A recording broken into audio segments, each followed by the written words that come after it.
Welcome in, everybody. We are not actually on the Cape, but here to bring you another edition of the Cape Cod Baseball League. We are here as the YD Red Sox get set to take on the Wareham Gatemen here at Monin Park on the campus of UMass Boston, also home to Boston College High School. And I must say, TJ, it is a beautiful park. Andre Sims, TJ Mathewson with you as we get set to bring you game 3 of this 44-game Cape League season. And TJ, we take a look back at yesterday's game. It was a very complete game for this Red Sox team. You're talking a great performance from the three pitchers on the mound, an outstanding top to bottom performance from the offense. What stood out from you in yesterday's game? Yeah, well, after the really close first game, a bounce here, a bounce there, a game could have been different in the 4-3 loss that could to it. The Red Sox came out, and you mentioned, had a really complete game on the mound. It started there on the mound. First, Ian Seymour comes out, tosses 5 innings, allowed just 2 runs, struck out 9. And then out of the bullpen, Jacob Winger and David Steele followed after him. The staff, the three of them combined for 15 strikeouts in the 9 innings, allowing just 2 runs and 8 hits to Orleans. And then we go to the offensive side. They got it started right off the bat. Andrew Eister comes up, first step out of the ball game in the first inning. Second batter, he just rockets one over the right field fence. Wind was blowing out a little bit, but he hit that one very solidly, and it just really helped this YD offense get started. Pounded out 11 hits and 8 runs. The ball game, much more complete effort than we saw on opening day. They were finding gaps. They're hitting balls hard. They're having good at bats. Not really too many missed opportunities there. You mentioned a pretty complete game there yesterday at home. Andrew Eister, I mean, in a game that was highlighted by a lot of very good performances, he still found a way to stand out head and shoulders above the rest. Yeah, absolutely. He's been awesome so far this summer. Starting off 5 for 6, had a great first game as well, and he's shown off the batter. If you watch him hit in batting practice, he's not the biggest dude in the world, but when he makes contact to the ball, it just sounds different off of his bat. It's going to be really exciting to watch him this summer and watch him hit. Andrew Eister still in the 2-hole as he has been in yesterday's game, and it is certainly a very offensively talented team with the likes of Wyatt Young, Andrew Eister, top to bottom, a ton of hits for this YD offense yesterday. The 7 through 9 hitters finished the game 6 for 11. If you're getting that kind of production from the bottom third of your order, you're going to be all right regardless of what level you're playing at. The two managers are out at home plate speaking to the umpires. We are getting set for first pitch here in just a second. We will be right back with lineups, defensive lineups, and the first pitch on the other side of this break. You're listening to Red Sox Baseball on the Cape Cod Baseball League Network.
The Wareham Gatemen have taken the field as they are the home team in this matchup here in beautiful Boston, Massachusetts. And I'd hazard a guess to say that this is the most important sporting event that is going on in the city of Boston today. Oh, not a question.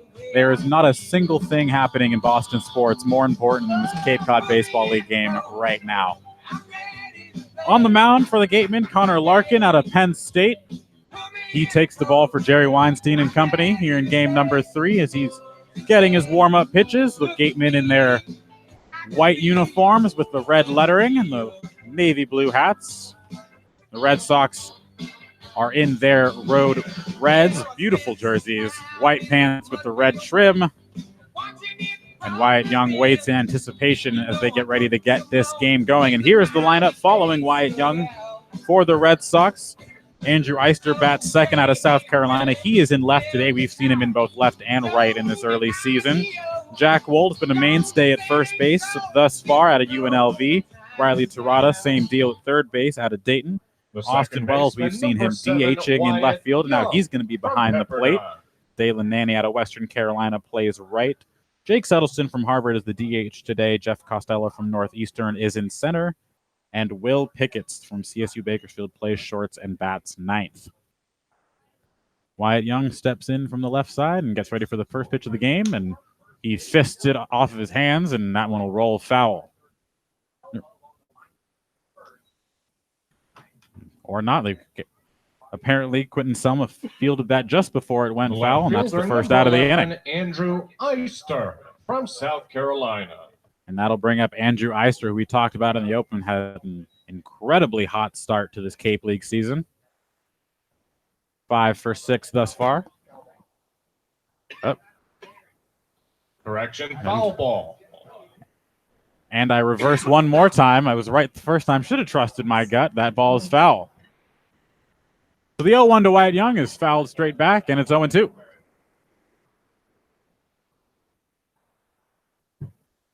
Wyatt Young, quiet first day on the Cape out of Pepperdine, and had himself a good day yesterday. 2 for 4 with, and the 0-2 was swung on and fouled off once again. Young making contact on all 3 offerings thus far, and it's still 0-2. Young, a part of the big 4-run third inning for the Red Sox yesterday. The 0-2 is high and wide, and it's 1-2. Young had a double single, got hit by a pitch, he's based 3 times in yesterday's contest. Once again, fouls it away. Yeah, and he's had some really good at-bats here so far early. We've seen it in batting practice, a very good contact swing there. Swinging it from the left side is a good leadoff hitter, sees a lot of pitches. We've seen the fouls here so far. 1-2 is chopped once again, foul. Yeah, Wyatt Young is a guy who all of us on the broadcast team took notice of very quickly. Not very big, second baseman, profiles as a leadoff guy, but makes very loud contact, really drives the ball, has a very flat swing, line drive type hitter, the type of guy you want at the top of your order. And he takes high and wide again, and it's 2-2.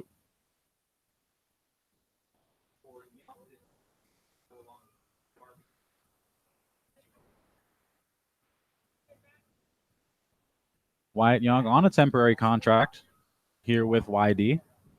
The 2-2 on its way, and that one's smacked into right field, but right at DJ Poteet, and that's the first out of the game. The left fielder, number 11, And now, Eister from South Andrew Carolina. Eister will step in as get a plane flying overhead. We're not far from Boston Logan International Airport. Not far from a lot of things down here in Boston. This is true. Andrew Eister steps in and can't say enough about him. 3 for 4 yesterday, 2 RBIs in the home run. Had a triple in game number 1 as he takes strike 1.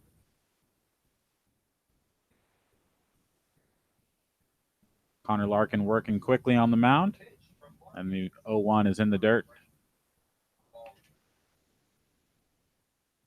1-1 the count here. And Andrew Eister, the type of guy, and the home run yesterday was impressive, given that it was an opposite field home run well over the right field fence, and that one's roped into the gap in left center field, and that's a base hit.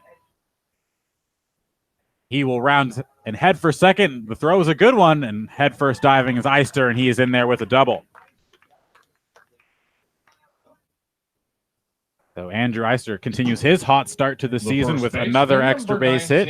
Yeah, more of what we've seen from him these first Las Vegas. couple of games so far. And Matthew Rudick in center field, like he bobbled that a little bit, picking it up in the left center field gap, which allowed hesitating around first was Eister, but that allowed him to keep going to second base and make it in there with plenty of time. Now, here's Jack Wolves.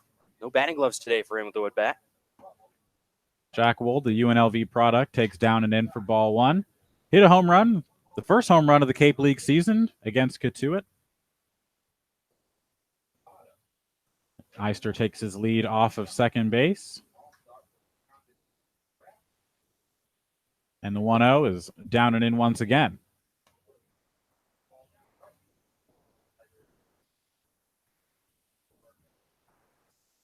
Jack Wold batting from the left side. Bennett first base in all 3 games thus far for the Red Sox. And he takes a pitch outside, and it's 3-0. But just such an impressive start for Eister this season. That's now a home run, 2 doubles, and a triple to go with a couple of singles as well. Gotten out just once this season. Big swing and a miss on the 3-0. And he chased ball 4. Wold looking for a little extra pine tar for his bat. I don't think Pick is too happy at that pitch that Wold swung at. Very clear, high and out of the strike zone. Wold getting the 3-0 green light. They're showing some freedom at the plate with him in the batting in the 3-hole, but at that point he's out there hunting a fastball and almost swing no matter what mode, but he just guessed wrong. The 3-1 is swung on and fouled back, and that will run the count full 3-2. Keep that foul ball, courtesy of attorney Glenn Hannington and his daughter Teva. So the count now runs full. 1 down here in the first, no score. Connor Larkin out of the stretch. 3-2 is flared off third base line, and that'll run foul onto the track in the football field. That is to our left. Beautiful facilities here at Monin Park. Gorgeous field with the dimensions of Fenway Park. 320 down the line, 379 to right center, 420 to Triples Alley, and 380 to right. And the payoff is hit straight over our heads and foul, and we'll reset and do it again, 3-2. And also Fenway Park-like green monster in left field, a 27-foot tall wall that spans from the left field foul pole out to right center field where that 379 marker is in the left center field gap at the wall.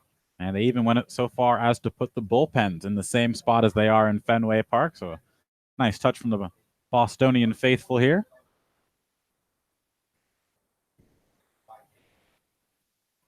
Three, 3-2 once again. And that is another foul ball, and it count remains 3-2. So the YD Red Sox hitter doing a good job of working Larkin early, seeing a lot of pitches in these at-bats, really getting to see the full repertoire that he has on the mound. And that'll bode well as they turn the lineup over and get through the second and third time. Yeah, already 19 pitches here through 3 batters. Eister with his secondary. Wold grounds one to first. Bobbled over there by Jacob Teeter, but he'll recover and take it to the bag himself. 3 unassisted on the fielder's choice. The third baseman, number 25, Riley Terada from Dayton. So Eister advances 90 feet to third, and that'll bring up Riley Terada, the third baseman out of Dayton.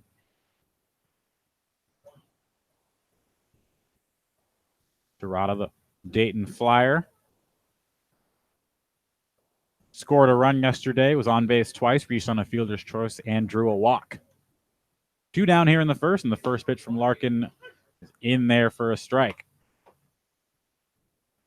We saw some great defensive plays from Terada yesterday, including an inning where he made all 3 outs, impressively making the third coming around third base and making the throw off the wrong foot. Terada takes the 0-1 high, and it's 1-1.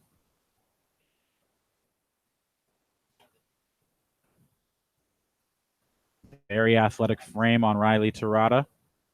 Rocking the high socks in the stirrups. The 1-1 is swung on and missed. He swings over the top of an off-speed pitch.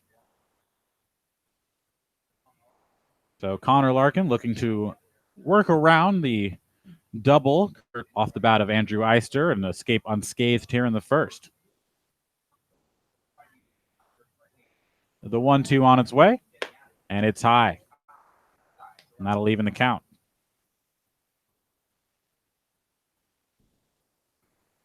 So Deuce is wild here to the YD Red Sox 4-hole hitter, and he calls time.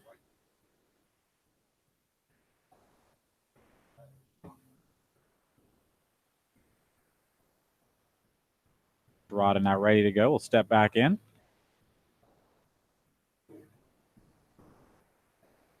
Left fielder playing Torada very deep. And the 1-2 is swung on and missed. And that'll be the third out of the inning. So in the end, the double from Eister means nothing as Connor Larkin navigates around it. YD strands one. We will head to the bottom of the first. You're listening to Red Sox Baseball on the Cape Cod Baseball League Network.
Back here for the bottom of the first. Number 51, Matthew Rudick as the gateman from San Diego State. Get set to take the step into the batter's box for their half of the first inning.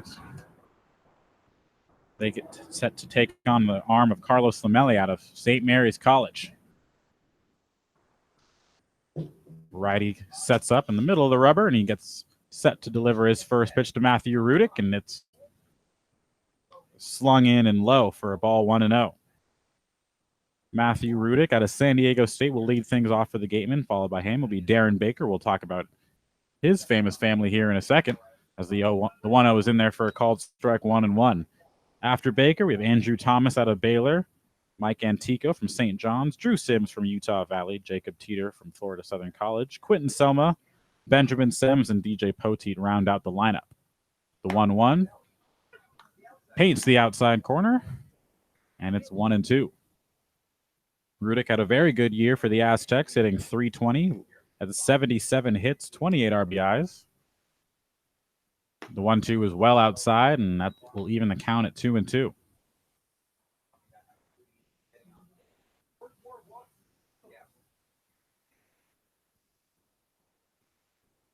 The 2-2 on its way. Was chased and fouled away, and that'll be 2-2 still.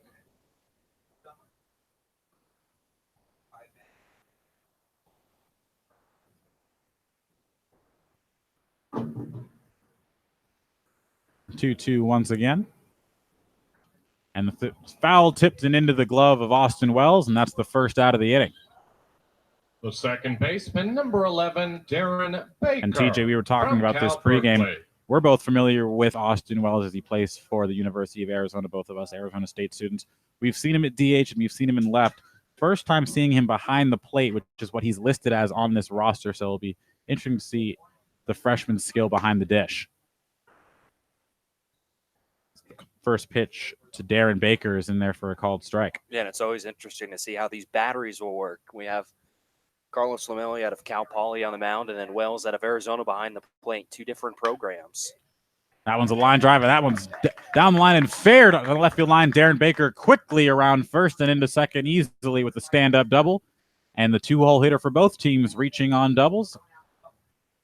And the Gatemen have their first run of the ball game. Well, Lamelli goes outside for the first pitch, paints the corner, gets the strike. Darren Baker looks out way the second time. He gets that exact same pitch and just lines it, keeps it just fair down that left field side down into the corner, and he's got excellent speed.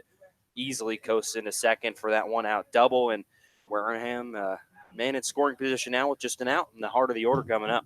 Darren Baker, son of longtime Major League Baseball manager Dusty Baker, who's in attendance today.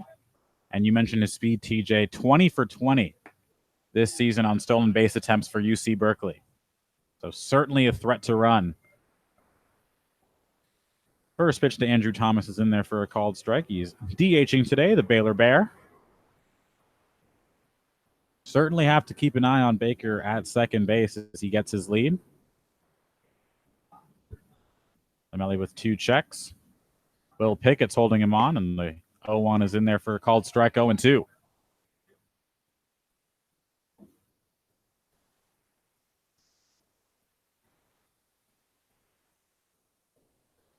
Andrew Thomas, another very solid hitter. 335 for the Baylor Bears, 62 hits on his year. And the 0-2 is a waste pitch, high and away, and it's 1-2.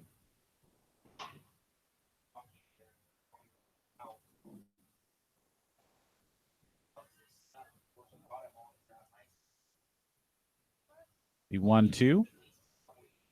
Lamelli out of the stretch for the first time tonight. And is low and in, and that'll even the count, 2-2. Will Pickett's giving signs to Lamelli at short, and they are paying a lot of attention to Darren Baker, and rightfully so.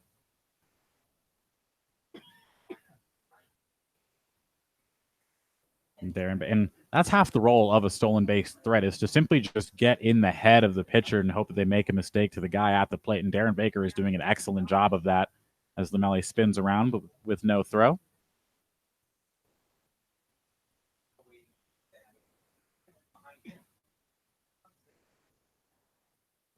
So both pitchers find themselves in the same situation. The second man in the order reaching by way of a double. We'll see if Lamelli can navigate around it. Darren Baker bluffs a steal, and it's fouled back.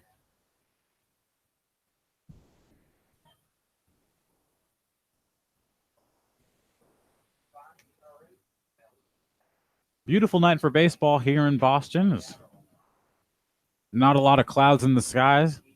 Sun is out in mid-70s here. Darren Baker dancing off second base. The 2-2 is well outside, and that'll run the count full. So good at bat from Andrew Thomas from 0-2 to 3-2. He steps back in, rotates the bat a few times, and Lamelli comes set and delivers. Rolled over and grounded foul, and we'll do it again. Yeah, I think Thomas is going to get something to hit here. Lamelli did not walk a whole lot this past season at Cal Poly, just 13 walks and nearly 90 innings pitched.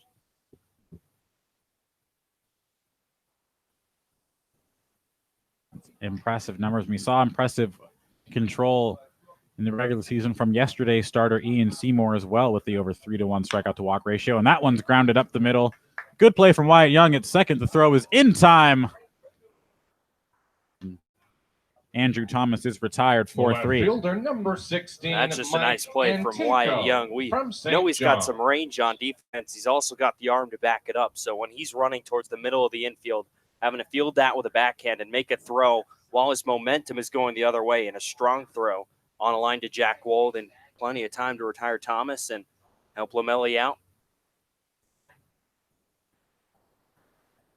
So Darren Baker now sits at third, and that'll bring up the cleanup hitter Mike Antico out of St. John's. The first pitch is high, and that'll be 1-0.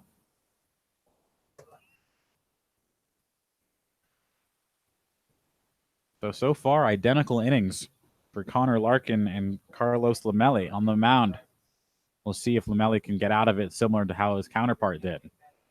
1-0, swung on and missed is a good off-speed pitch. Lamelli pulled the string.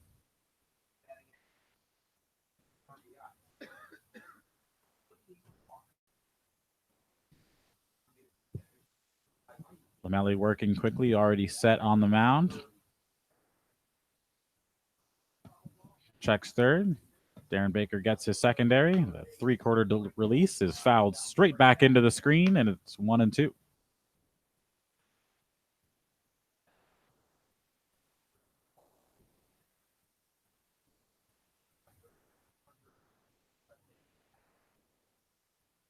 One and two now the count.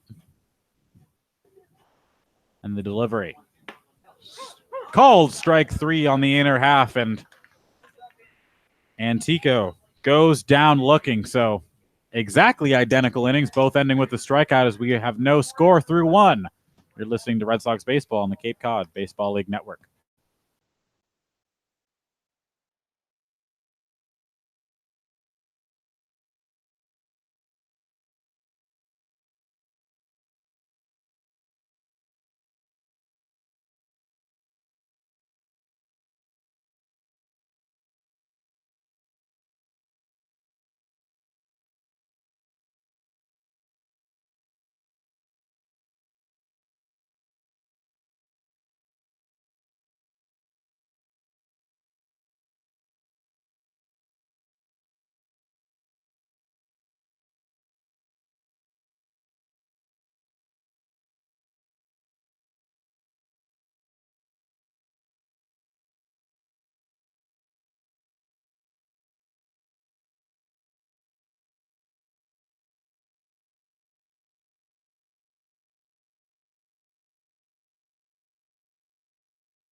The catcher, number 16, Austin Wells from Arizona. Back here for the top of the second as Austin Wells steps in from the left side, and the catcher from the University of Arizona. The first pitch is in there, called strike, fastball on the outer half, and it's 0-1.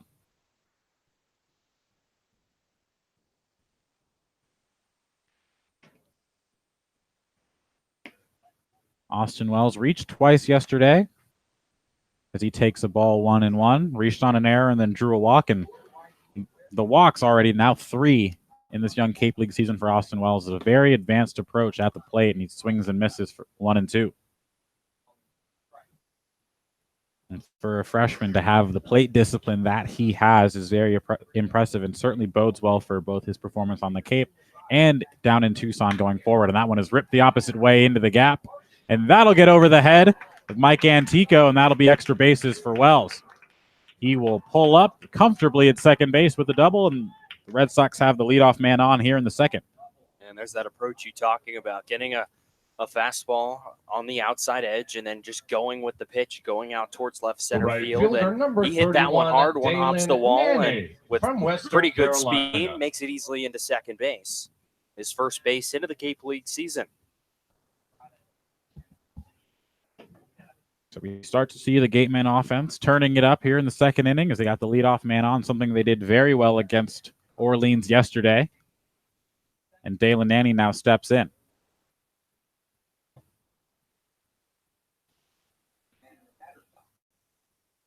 Quick turnaround, no throw though from Larkin on the mound. Nanny started yesterday as the DH before moving to right field where he's playing today. And that first pitch to him is high and wide, 1-0.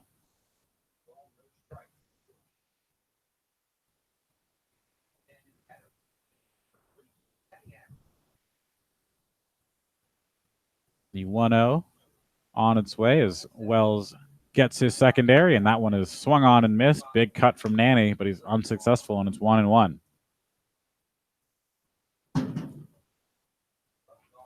Something you see very often on the Cape and in general in baseball is the junior college route. As Dalen Nanny went to Arizona Western, a very prominent school. He lays down a really good bunt, and that'll move Wells 90 feet to third, and a sacrifice bunt for Nanny, and that's the first out of the inning. The designated hitter, number 35, Jake. And it would have been interesting to see Drew Sims behind the plate if you would have let that ball just roll. It from up here, it looks like that ball had a chance to trickle foul, but instead decides to pick that one up with the bare hand and fire a solid throw down to first base to get Nanny by about a step and a half. But in that process, with picking up that ball, it advances the runner Austin Wells 90 more feet to third base. Now the first run of the game sits 90 feet away for Jake Suttleton as he steps in and takes the first pitch wide.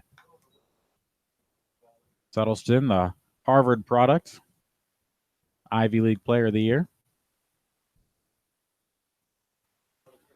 Suttleton with his open stance in the right-handed batter's box. The 1-0, taken low.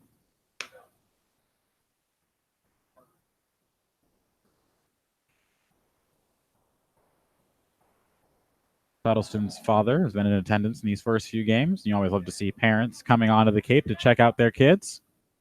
If not, we appreciate all the parents listening. The 2-0 is fouled back. And now the count runs to 2-1.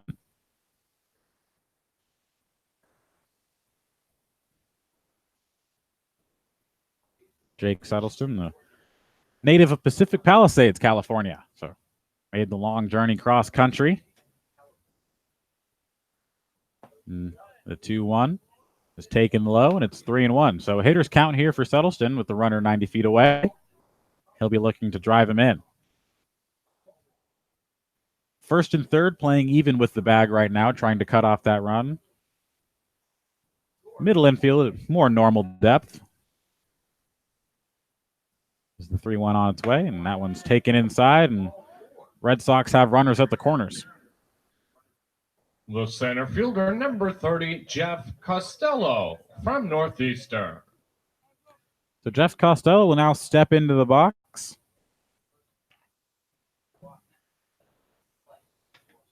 One of only two Red Sox hitters yesterday to not reach base, went 0 for 4. They'll be looking to get off the schneid here in game number 3.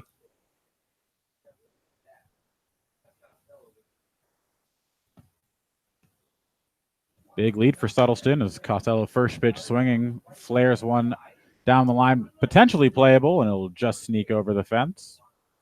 And it's 0-1.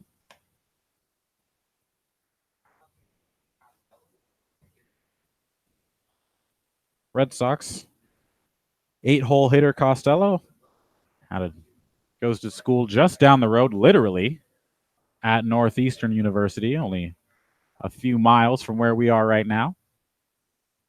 It's the 0-1. He squares to bunt, awkwardly makes contact, and it's a good one, but it'll just roll foul. So almost an squeeze attempt right there, as I think he was more in defensive mode to keep it from hitting him, and he made contact and pushed it up the first base line. Yeah, that did look like a called squeeze bunt. Squares around, ball ends up running up and in on him. Tries to back out of the way. Ball still makes contact to the bat and almost miraculously stays fair down that first base side, but just enough tail on it to sneak into foul territory. So the 0-2 pitch set to come. Suttleton gets his lead. And swung on, and that one's flared into left field, and that'll get down for a base hit. And that'll score a run. Suttleton into third, and it's a double for Jeff Costello.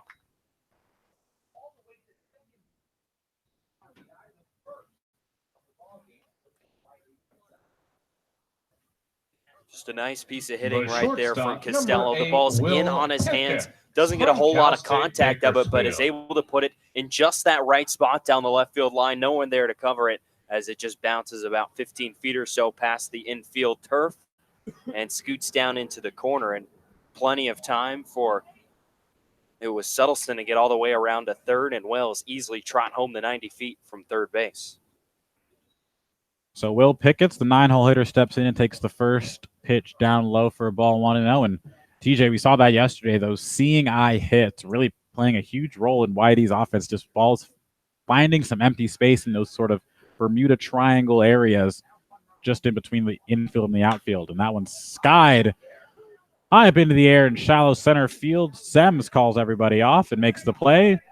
And tagging Suttleton, it's a good throw, but up the line and in safely at home plate is Suttleton, and it's 2-0. Well, that's just a really smart play by Pick, noticing that baseman, shallow 7, foul ball, Wyatt that Young shallow fly from ball in center Pepperdine. field, and having Sems, the shortstop, going out to catch that one. As he's catching it over his shoulder, his momentum is taking him away from home plate. Had the center fielder Rudick come in from center field, I cannot imagine he sends Suttleton from third, but the fact that Sems at short went out there to get it, that allowed Suttleton enough time. And Wyatt Young smokes one into right center field, and that one will get over everybody all the way to the wall. One hops the 420 sign in right center field, and that'll be an easy triple for Wyatt Young as he rounds and has to be held up by Pick at third base. And that ball was smoked, and we talked about it. Not a lot of size on Wyatt Young, but man, he makes some loud contact. Yeah, all of 5'7", Andrew but he puts a charge into South this one out Carolina. towards right center field. Hits the warning track on the fly, a solid 390-plus feet away from home plate. He put that almost anywhere else in the ballpark. It's over the fence for a home run, but still does the job. Drives in Costello from second base, and Whitey's in business here in the second inning. 3 quick runs. So very quickly, 3-0, as Pickett's is running into some trouble here in the second frame. So now Andrew Eister steps in with another RBI chance for him, and the first pitch is slung across the plate and low for a ball 1-0.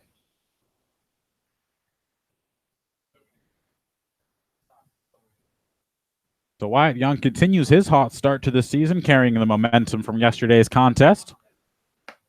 Eister takes the 1-0 pitch wide, 2-0.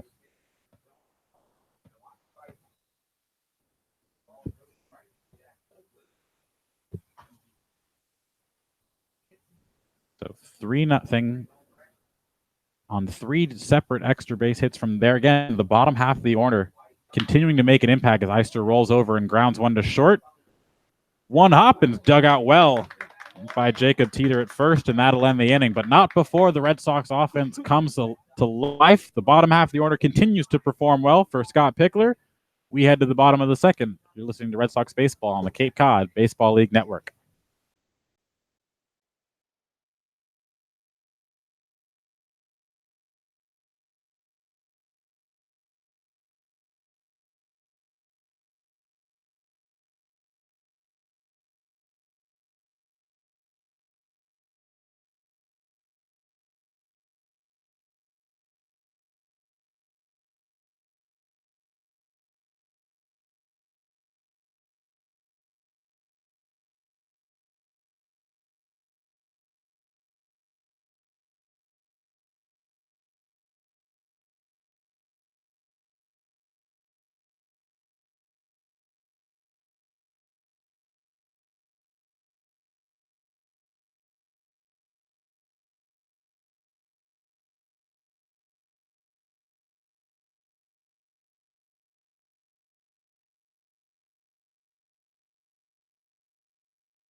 Back here from the bottom of the second inning.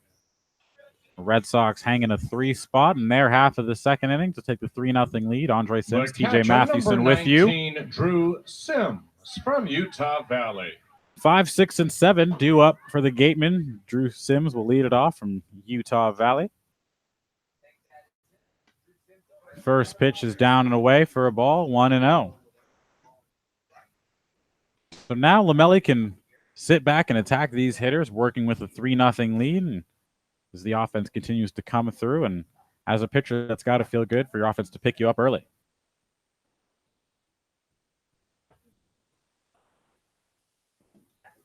The 1-0 is swung on and skied in the infield.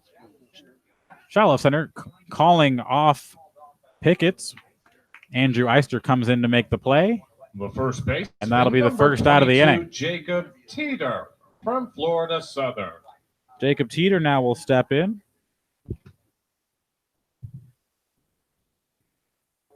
Andrew Eister, we've seen him in left, we've seen him in right, made a very impressive throw the first game against Katuitt that was simply just outrun by the Katuitt base runner to get in for ultimately the game-winning run. First pitch is a breaking ball. It's in there for a called strike.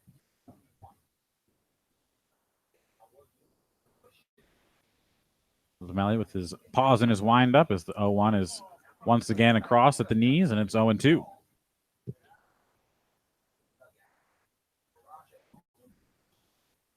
Teeter steps out and resets.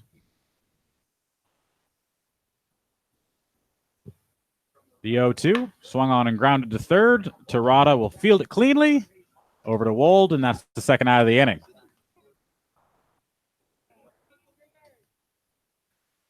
So the third baseman, number 2 quick outs Quentin for the Red Sox Selma from Cal Berkeley. And Quentin Selma, another UC Berkeley Bear, will step in, teammate of Darren Baker.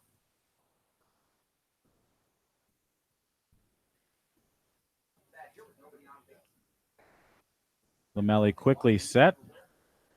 First pitch swinging off the mask of Wells and to the backstop, and it's 0-1.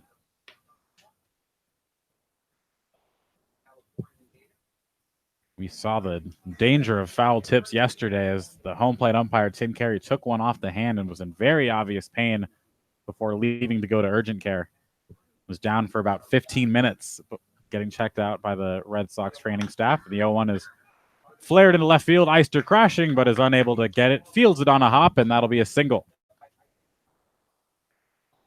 The shortstop, number 12, Benjamin So a Semmes 2-out base runner for the Kansas. Gatemen as Benjamin Semmes, the Kansas Jayhawk, steps in.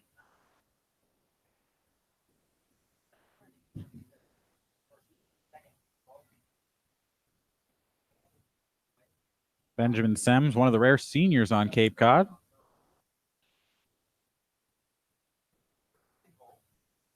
First pitch is grounded on the ground. Beautiful play by Jack Wold, and he will take it over to the bag himself. 3 unassisted. It's the second diving play in as many days for Jack Wold. And that'll do it for the Gatemen in the home half of the second. 3-0 still our score. We'll be right back on the Cape Cod Baseball League Network.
from Missouri. Top of the third inning here for Monon Park in Boston, Massachusetts. 3-0. Red Sox lead over the Wareham Gatemen.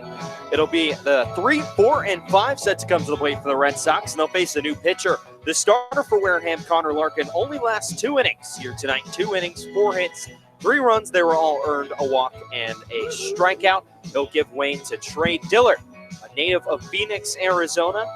Plays his college ball at Missouri, just finishing up his sophomore season. This past season with the Tigers, 14 appearances, 1-2 record, a save, an ERA just under 7 at 6.92 in 13 innings. He struck out 19 and walked 7. So here's Jack Wold. He grounded out to his counterpart at first base, Jacob Teeter, back in the first inning, a 3 unassisted. No bat from the left side, and is followed by Riley Terada and Austin Wells. Out of the stretch is Dillard. He fires the first pitch. A fastball darts outside and misses for ball 1, 1-0 to Wold. The Red Sox put up 3 runs in the top half of the second inning, the only scoring here so far through 2. The kick in the 1-0. It's dribbled foul up the third base side, and the count evens at a ball and a strike. 7 hitters for the Red Sox went to the plate. A double by Austin Wells, a sacrifice bunt by Dalen Nanny, and then Jake Suttleson walked. Costello, an RBI double as Dillard sets out of the stretch again. The 1-1. Fastball misses low. It's 2-1 on Wolf. A sacrifice fly by Will Pickett. An RBI triple by Wyatt Young out into Triples Alley in left and right center field. And Andrew Eister grounded out to end the inning. A kick and a 2-1 from Dillard, a cut and a miss from Wold, and that evens up the count at 2 balls and 2 strikes. Larkin able to get through the first inning almost unscathed. Andrew Eister touching up for a double in that first inning, the only hit. As a 2-2, cut on and miss for strike 3.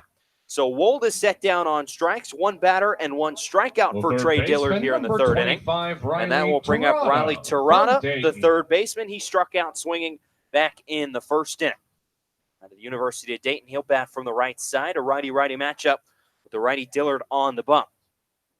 Dillard also played some college ball at JUCO as Triata grounds that first one to the first base side. Fielded by Teeter. He shovels over to Dillard covering the base over at first, and that's in time on the 3-1 putout for a quick out number 2. That'll bring up Austin Wells, led off that second inning, as I mentioned, with a double and came around to score.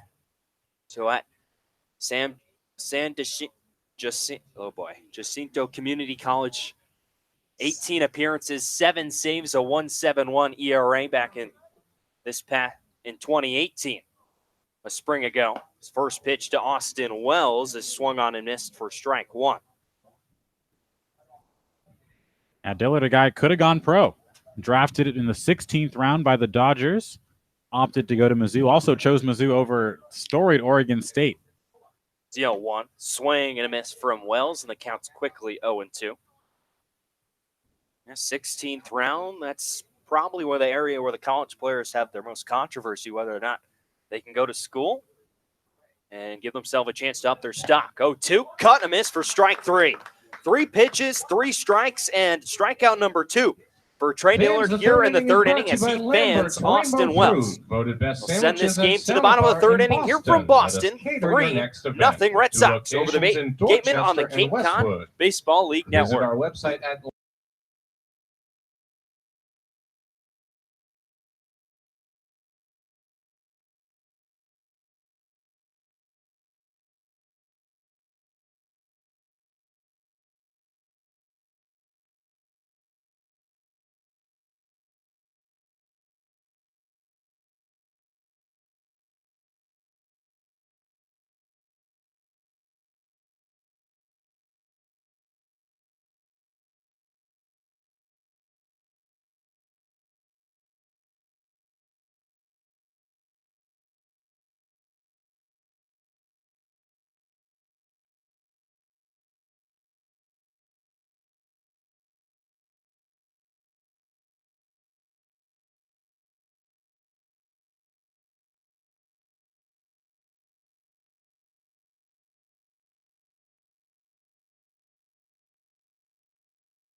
Back in Boston, 3-0 lead for YD over The right fielder, Wareham. The gateman will number send 5, 9, 1, DJ and Poteet 2 from Wake Forest. to the plate here in bottom half of the third inning.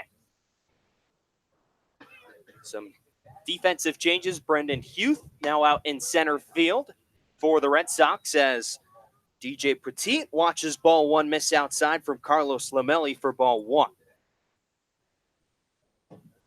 So Costello now moves over to left field. He stays in the game. The starting center fielder for YD as the 1-0 misses inside for a ball, and the count's 2-0. So Dalen Nanny still out in right field as Lamelli kicks the leg up the 2-0, swing and a foul straight back, and the count will be 2-1. Interesting.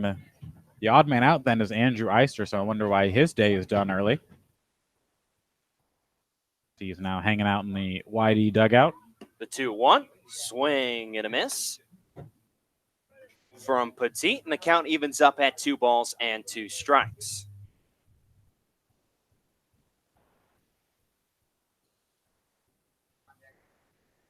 Deep infield for YD, both the middle infielders. The 2-2, swing and a miss, strike 3. Strikeout number 3 for Carlos Lamelli as he fans DJ Poteet to start this third inning. That will flip the lineup over. Matthew Rudick, the San Diego State Aztec, will stroll to the plate for his second at-bat of the ball game. Oh, for only 1 game for the gateman so far, and Rudick 0 for 1 with 4 walks in that ball game. Lamelli kicks and fires first pitch, a cut and a miss from Rudick for strike 1. It's 0-1. Well, Red Sox arms yesterday, 15 strikeouts of the Orleans Firebirds. They're coming out throwing some excellent stuff from the bump as the 0-1 is cut on and fouled out of play on the third base side. And the count will now go to 0-2. Yeah, Lamelli looks to really be settling in on the mound thus far. You can see the confidence growing, working with the lead, sitting back and attacking these hitters. 0-2 pitch. Fastball high for ball 1, 1-2 the count. He's not wasting a whole lot of time up there on the mound. He's getting the ball back, taking a deep breath, stepping on the bump, and then out of the windup, he's just good to go. Wyatt Young playing out onto the outfield turf deep at second. Everywhere else in their normal spots. Infield, outfield medium depth as the 1-2 is fouled off on the third base side out of play. The count stays at 1-2.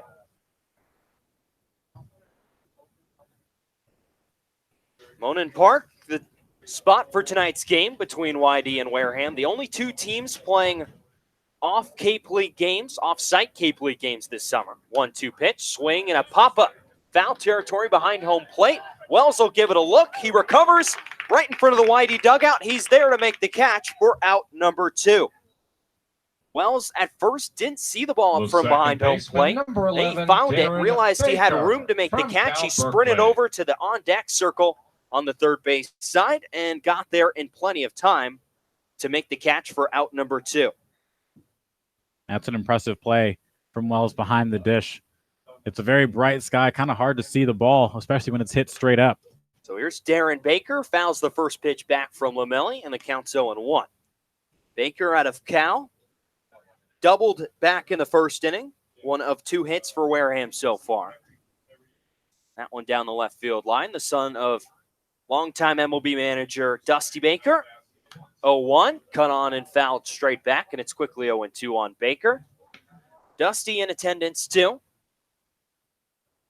Sitting down on the gateman side, down that first base side, up in the top row. Baker digs in back from the left side. 0-2 pitch from Lamelli. Off speed, misses low for a ball. Lamelli, mostly a 2-pitch guy, fastball and curveball for him. Fastball sits in the low 80s or high 80s to low 90s. The curveball in the 70s. 1-2. Swing and a miss, strike 3. Carlos Lamelli, 4 strikeouts here through 3 innings as he fans Darren Baker to end this third inning and keep the gateman off the scoreboard. We'll head to the fourth here from Boston, 3-0. Red Sox over Gateman here on the Cape Cod Baseball League Network.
Back at Monin Park for the fourth inning between YD and Wareham. 3-0. Red Sox leading over the Gatemen. 7, 8, and 9 set to come to the plate for Scott Pickler's ball club. Dalen Nanny, Jake Suttleson, and Jeff Right Costello. fielder number 31, Penciled to come to the Dalen plate Nanny from Western Carolina.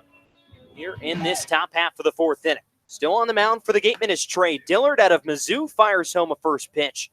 Fastball to Nanny. Catches the outside corner for a strike. Nanny had a sacrifice bunt back in the second inning as the next fastball catches the outside edge again. First strike, two fastballs and 2 strikes here to start the fourth inning for Dillard. Yeah, Lillard working quickly and very efficiently on the mound thus far. 0-2, bounces in the dirt, and that'll go to 1 ball and 2 strikes. Recorded a pair of strikeouts in the third inning. And when you come in, especially after the pitcher before you has just given up a 3 spot, it's your job to stem the tide, make sure that the deficit doesn't get any worse, and so far he's done just that. 1-2, fouled straight back from Nanny. The count will remain at 1 ball and 2 strikes. Monin Park, sandwiched between the campuses of UMass Boston and BC High here in Eastern Boston, as the 1-2 misses outside, and that evens up the count at 2 balls and 2 strikes. I mentioned in the half inning before, these are the only 2 teams playing off-site Cape League games, as time is called by Nanny as he stepped into the left-handed batter's box. But both these teams will meet up again off-site in Hartford, as the 2-2 fastball misses inside, 3 balls and 2 strikes. That game at Hartford will take place on July 23rd, in the last waning weeks of the Cape League regular season. 3-2 to Nanny. Fastball, strike 3 called on the inside corner. Nanny could not pull the trigger on that pitch. Strikeout number 3 for Trey Dillard on the mound. 1 down for the Red Sox here in the top half of the fourth inning. That'll bring up the DH, Jeff Suttleson. He walked and came around to score back in the second inning. Waits the first pitch from Dillard, and it bounces in the dirt, misses outside for ball 1. Yeah, impressive work so far from Dillard on the mound. 3 strikeouts and then the rollover from Riley Terada. Not a lot of strong contact from the Red Sox thus far. 1-0, an excuse-me swing from Suttleson as he fans at the outside offering. It evens up the count at 1-1. The dimensions here, I'll get to in a sec, as Dillard sets out of the stretch 1-1. Fastball misses inside for ball 2-2 and 1 the count. Set the dimensions built to replicate Fenway Park. 310 down the left field side, including a 27-foot wall in left field to replicate the Green Monster. 2-1 fastball misses outside. 3 balls and a strike, the count to Suttleson. 379 to right center field. 420 out to right center field, where the bullpens are. 380 to deep right field, and down the line about 310 or so feet. Suttleson ahead, 3-1. He awaits the pitch. 3-1 cut on a miss by Jake, and the count will run full 3-2. 3 of the first 4 YD batters against Dillard have all struck out. And Dillard's a strike away from getting another one right here, as he's quickly set. 3-2. Fastball misses inside for ball 4. Good eye for Suttleson there on the inside black as he'll take his free base for the Left second fielder time number today. 30, Jeff Costello. So here's Jeff from Costello. Northeastern. He opened the scoring in this ball game with an RBI double back in the second inning.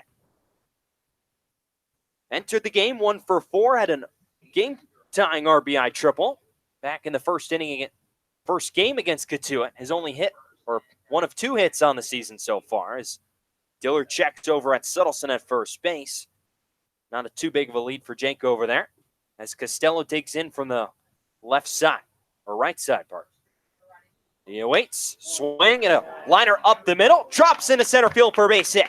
Suttleson rounds the bag at second. He'll stop right there as the center fielder, Rudick, gets the ball back in quickly. 2 base hits tonight for Jeff Costello. The Red Sox are right back in business here with an out in the 4th inning. And Will Pickett's the 9-hole hitter will step to the plate with 2 on and just 1 out. Yeah, that's a real solid approach from Jeff Costello at the plate. He drove the ball in his first at-bat, drove the ball in his second at-bat as well. You always say when you hit the ball right back where it came from, it means you squared it up, and he did just that. So here's Pickett's sacrifice fly back in the second inning. Shows bunt, pulls back, the ball misses low. Suttleson takes off for third. The throw from Sims behind the plate gets past the third baseman, Selma, and into left field. Suttleson will get up and trot on home to score the 4th run of the game for YD. An E2 there from Drew Sims behind the plate. The throw right to the white of the third baseman, Quentin Selma. And it makes that 4-0 Red Sox on the E2. Yeah, that's the benefit of aggressive base running. Sometimes when you force them to make the play doesn't get made, and just like that, you can manufacture a run from make something out of nothing. As he'll show bunt again, it misses outside for ball 2. 2-0 the count on Will Pickett's. So a quick 4-0 lead for the Red Sox, doing much of what they did last night in Yarmouth against Orleans, scoring early and often. Dillard sets 2-0. Showing bunt again as Pickett's. He pops it up right back to the pitcher, Dillard. He'll settle under it and make the easy catch for out number 2. And on a 2-0 pitch, that's not the result you want there from a bunt. If you're Will Pickett's, but he's retired here for out number 2. Yeah, second baseman, Scott Pickler's not going to like that. You see them working bunts in the batting cage Pepperdine. pregame every single day. It's something that they preach. It's one of those fundamentally sound things that can really make or break an inning, and it really is a momentum killer. Dillard fires the first pitch to Wyatt Young, already his 3rd at-bat of the game. It misses inside for ball 1. Tripled, home a run back in the second inning. About 400 feet out into Triple's alley in right center field. He put a charge into it. As the 1-0, fastball inside for ball 2, 2-0 the count. Only 2 home runs this past spring at Pepperdine, but squared that one up solidly. I mentioned it's that pretty much anywhere else in the ballpark, it leaves the yard. Yeah, if we were on Cape Cod, that would have definitely been a home run. He's ahead in the count, 2-0. Here's a pitch from Dillard. Fastball well outside for ball 3, and it's 3-0 on Wyatt.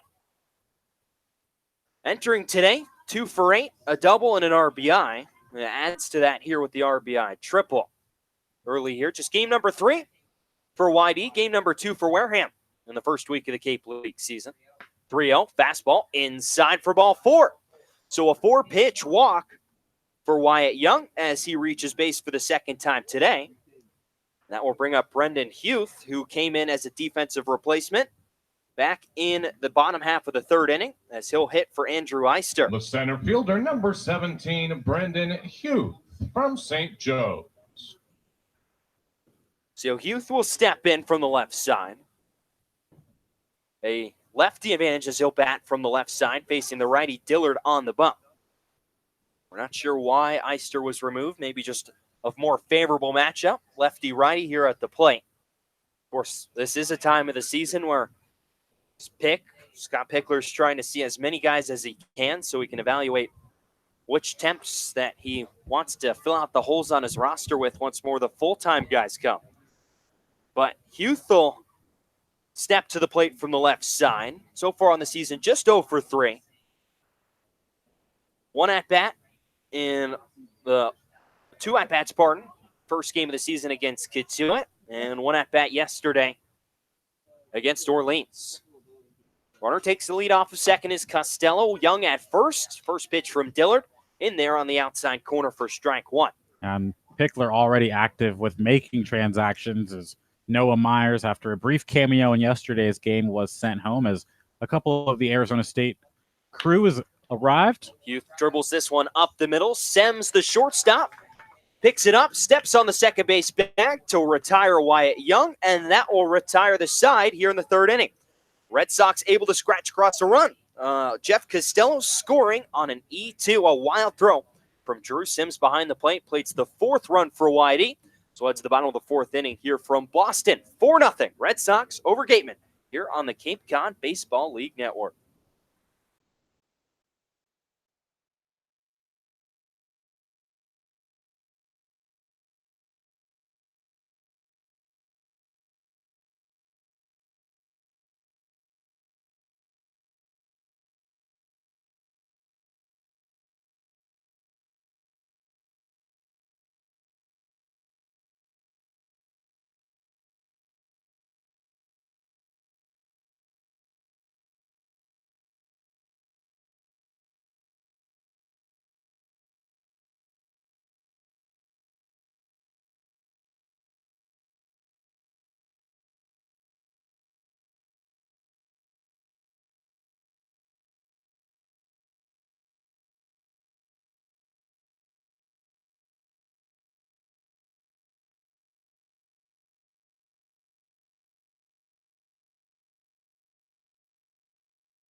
Designated hitter number Bottom of the fourth 18, inning, Andy here from Thomas Monin Park, from 4-0 Baylor. Red Sox over Gateman.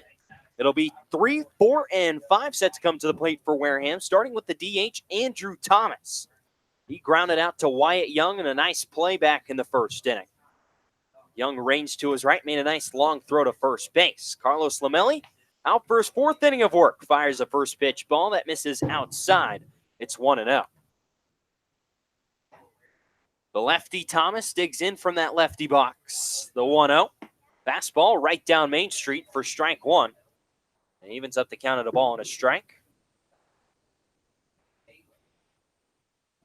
The Baylor Bear has not seen his first action of the Cape League season here tonight. 1-1. Swing and a rocket out towards right field. Right at Dalen Nanny, but it'll drop right in front of him for a base hit. So a leadoff single for Andrew Thomas here in the fourth inning as the Gatemen look to respond. And that'll bring up Mike Antico, the left fielder out of St. John's. He struck out looking to end the first inning. One of 4 strikeouts for Carlos Lamelli here through 3 innings. So he'll dig in from the left side. Entered today just 1 for 4 on the season with an RBI.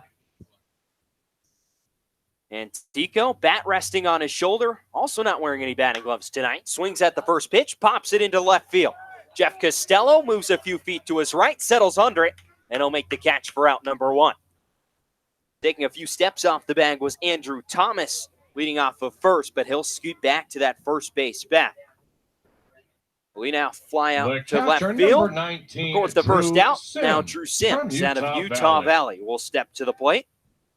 Flew out to left in his only at-bat of the ball game back in the second inning. Digs in from the right side. Righty-righty matchup with the righty Lamelli on the bump. Working out of the stretch, set at the belt. The first pitch shows bunt, pulls back. The pitch misses an off-speed curveball outside for ball 1.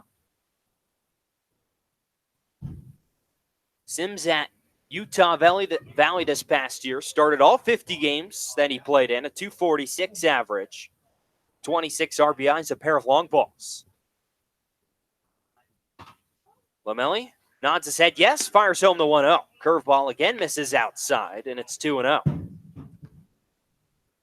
Sun setting over to our left here in Boston. Going to get a nice sunset, it looks like, after a rough day of rain yesterday, at least in the morning. 2-0. Off fastball misses outside for ball 3, and it's 3-0. Rain expected on the off day tomorrow. Red Sox, though, it is a scheduled off day. It's supposed to be a league-wide off day, but 3 of 5 games got canceled yesterday, or postponed, pardon, due to the rain. 3-0, fastball, inside corner for a strike. and it's 3-1. Yeah, and that's a testament to the quality of the field at Red Wilson Field to be able to drain the way it did, because we were getting battered with rain overnight, well into the morning. It stopped around 11:30, and we showed up, TJ, at the field around 2:30, and it looked like it was barely a sprinkle. So very, very impressive. All credit to Steve Fosher, our general manager, and Scott Pickler, and everyone else who works on the Red Wilson Field. 3-1, swing and a sky. Deep down the left field line. Costello giving a look. He looks up, and it's fair, and it's gone. Drew Sims sends one over the monster in left field, a 2-run home run, and the Gatemen are on the scoreboard. It's 4-2 YD here in Boston. That one was up there near the clouds as it just kept carrying and carrying down that left field side. Costello ran right up to the wall and looked up. We couldn't see it go over the wall, but home plate umpire Joseph Caraco pointed in fair territory and waved his hand around, signaling the home run. I believe that one actually went off the foul pole there, well above the wall there. Because it ended up back in play, but Costello had given up on it, so it had gone off the pole. So here's Jacob Teeter, the first baseman, in from the left side. The first pitch from Lamelli, it's outside for ball one. It's a 27-foot fence over there in left field. It's going to take quite a bit of height and distance to get it over that wall. But Sims, his first home run and first 2 RBIs of the season, puts the Gatemen on the scoreboard here in the 4th inning as the 1-0 catches the inside corner for a strike, and it's 1-1. Yeah, that was a majestic home run there. It was in the air for a long time. We weren't sure whether it was going to go fair or foul, but in the end, off the pole. 1-1 stays inside for a ball, and it's 2-1. Lamelli, not a huge strikeout pitcher. More pitch to contact, and the contact there came back to bite him. 2-1, swing and a foul out of play down the third base side, and the count evens at 2-2. Both through 3 1/3 innings, recorded 4 strikeouts. We saw a lot of that with Ian Seymour yesterday out of Virginia Tech, the starter for YD. Struck out 9 over 5 innings. 2-2 pitch from Lamelli, swinging a grounder right back to him. He scoops it up with the glove, underhand toss over to Jack Wold at first base, and it'll be in time to retire Jacob Teeter for out number 2. So a 1-3 put out, and that'll bring up Quentin Selma out of Cal. From Cal Berkeley. Picked up his first base hit of the season back in the 2nd inning. 1 for 1. He'll dig in from the left side. Selma won .312 average in 42 games for the Golden Bears this past spring as he swings to the first pitch and grounds it foul down that right field side for strike 1. So .312 average, 14 doubles, 10 home runs, 27 RBIs for the Golden Bears, who went 2 and out in the NCAA tournament over the past couple of weeks. 0-1. Swing and a miss for Selma as he loses handle of the bat. It flies towards the Wareham dugout down the first base side. Thankfully, though, bounces into the turf and misses everyone. And the count will just go to 0-2. Yeah, narrowly missed Benjamin Sems waiting in the on-deck circle. He had to do a little bit of dodgeball there to get out of the way. So Selma is going to pine tar up the bat a little bit more, get a better grip on it. He's got the batting gloves on, too. Just lost handle of that one. Digs in from the left side. He's behind 0-2 to Lamelli. The righty winds and fires. 0-2 outside for a ball, 1-2 the count. Yeah, it's one of those moments as a hitter where you just instantly panic. The minute that bat goes flying out of your hands, you have no idea where it's going. Your heart kind of drops, hoping no one gets hit by it. Lamelli gets the sign. The 1-2. Swing and a miss, strike 3. Oh, and the ball is dropped. It looked like for a second Wells was going to hang on to that one, but instead pops it out of the glove of Austin Wells, and it'll just be a foul ball. Just for a second, it looked like Austin Wells was going to be able to keep a handle of that. Instead, it's 1-2 still. Lamelli winds, 1-2 pitch. Goes to the same spot, but Selma able to hold off. Misses outside. The ball count now 2 balls and 2 strikes. Lamelli working quickly out on the bump. 2-2. Swing and a miss. Strike 3. He gets him there. 5 strikeouts for Carlos Lamelli on the bump for YD as he's able to fan Quentin Selma get out of this 4th inning. Not before Drew Sims touches him up for a 2-run home run down the left field line that gets the Gateman on the scoreboard. It's 4-2 Red Sox heading to the top of the 5th inning here from Monin Park at BC High. You're listening to YD Red Sox Baseball on the Cape Cod Baseball League Network.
Welcome back into Monin Park here in Boston, Massachusetts. 4-2 our score. Andre Sims, TJ Mathewson with you, bringing you Red Sox baseball against the Wareham Gatemen. And Trey Dillard's day is done as Jerry Weinstein continues with the quick hooks. Connor Larkin went 2, and Trey Dillard will go the same distance, going 2 innings, 1 hit, 1 run. It wasn't earned as it was the errant throw from Sims behind the dish. 2 walks and 3 strikeouts, and he gives way to Caleb Worster, the Yukon Husky. From Nevada, Las Vegas. 3-4-5 due up for the Red Sox as Jack Wold steps in. Only 1 hit in this Young Cape League season, but it was the solo shot as he takes the first pitch wide, 1-0.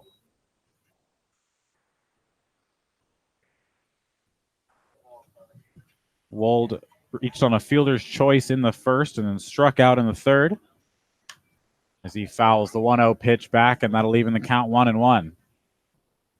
Yes. Even though that 1 hit, he's been anchored in that 3 spot in all 3 games so far. 2 RBIs in the young season, and he's played a very good defensive first base as well. That 1-1 pitch is skied into center field. Rudick will make the play as he settles underneath it, and that'll be the first out of the inning. The third baseman, number 25, Riley. So Wold is out on the F8, and Tirada will step in, third baseman, and he will step back out as home plate umpire Joseph Caraco calls time.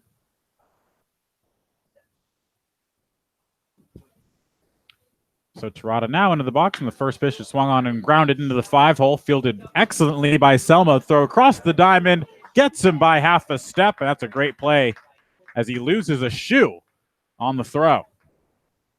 Yeah, covered a lot of range, ranging to his left at third base, almost in shortstop territory to make that, and then loses his shoe on the throw. Might have been just a little loose there, but a nice throw on the run to get Riley Tirada by just a step, just about a hair over at first base, and a quick 2 outs for the new pitcher, Caleb Worster. So one third baseman grounds out to the other, and Austin Wells steps in now. Doubled in the second inning as he slices the first pitch down the left field line, but off the screen and out of play. Austin Wells, the freshman out of the University of Arizona, doubled and scored a run in the 3-run second inning for the Red Sox. Led off that inning. The 0-1 delivery from Worcester. Swung on and grounded to short. Sems on a couple hops over to first, and a 1-2-3 inning for Worcester. The 5th inning is brought to you by So Boston Worcester College makes High quick School, work the of the Jesuit Red High Sox School of heart of the Boston. order, and we will head to the BC bottom High of the is a grade 5th inning. 7 You're through listening to 12 Red Sox middle school baseball on and the high Cape school Cod Baseball that has League produced Network. leaders in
Sems from Kansas. Back here for the home half of the 5th inning. 8, 9, and 1 for the Gatemen in their half of the 5th inning. 4-2 our score here at Monin Park. YD with 4 runs on 5 hits is the first pitch from Lamelli. Will miss inside, and it's 1-0. 2 runs on 4 hits. Of course, the 2 runs coming on 1 single hit. The 2-run home run off the bat of Drew Sims. 1-0. Slice into left, and that is over the head of Costello as it's off the wall. And a quick throw in is almost gets Sems at second base, but he's in there with a leadoff double. Yeah, the fly ball. The right sound fielder, off the bat, number 5, solidly hit. That That backup Costello, and I just Forest. think here playing on turf, no warning track, can't really tell where the fence is. So it looked like he was a little hesitant running back towards that ball and lets it just get over him and one hop the wall. And as soon as it hits that turf, it's easy for Sems to go all the way around to second base for the leadoff double. Yeah, that is the interesting caveat that always comes into play as an outfielder playing in an unfamiliar ballpark is how do you play the caroms, not familiar where exactly the wall is. So the Gatemen have their leadoff runner on, and Poteet squares to bunt. And Lamelli will spin around and check the runner at second base. Poteet struck out swinging his first time up to lead off the 3rd inning. Wake Forest product, Demon Deacon. He squares very early. No secret what his plan is to do. And he whiffs on the 1-0 offering, and it's 0-1. A lot of small ball being played here early on in the Cape Cod Baseball League season. We saw Mike Roberts utilizing it in Game 1, a little bit of it in Game 2 for the Red Sox as well, and now the bunt coming into play here. The 0-1 on its way from Lamelli, and he misses wide, and the count will even up at 1-1. Bunt sign may have been taken off there as he did not square. Top of the order, Matthew Rudick waits on deck. As the 1-1 is on its way and swung on and flared into center field, ranging over his Hughes. He'll make the play. And Sems will bluff the tag, but an excellent throw from Houston center will keep that The from center happening, and that's fielder, the first number out of the 50, inning. Yeah, he's showing off the arm right there. Decent Matthew range going Ruda over from into San right center Diego field. State. And the left-handed thrower makes it easier for him going towards third base. Doesn't have to turn his body at all. And fires in a strike to Will Pickett's at shortstop. And it kept Sems right where he was at second. Top of the order, lefty Matthew Rudick steps in. San Diego State Aztec playing center field today for the Gatemen. First pitch to him is down low for a ball, 1-0. Third at bat in this game for Rudick. Struck out in the first and popped up on an impressive catch from Austin Wells behind the dish in the third.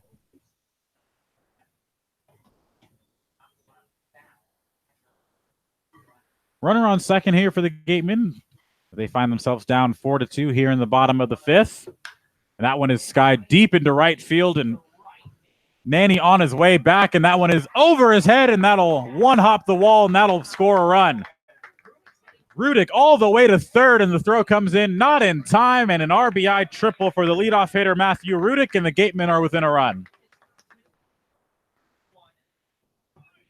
Another high fly ball The deep into the second outfield. And baseman, again, number 11, Nanny, I'm Darren not sure if he Baker knew where the from fence Cal was. He knows Berkeley. it's a deep right field, but he was just unable to get back on that ball. He lets it bounce once, and it's mentioned the Fenway dimensions. That means almost in straightaway right field, it's 380 feet, so a long way away from home plate to go get that ball. And with the good speed and the leadoff man, Matthew Rudick, can go all the way around to third.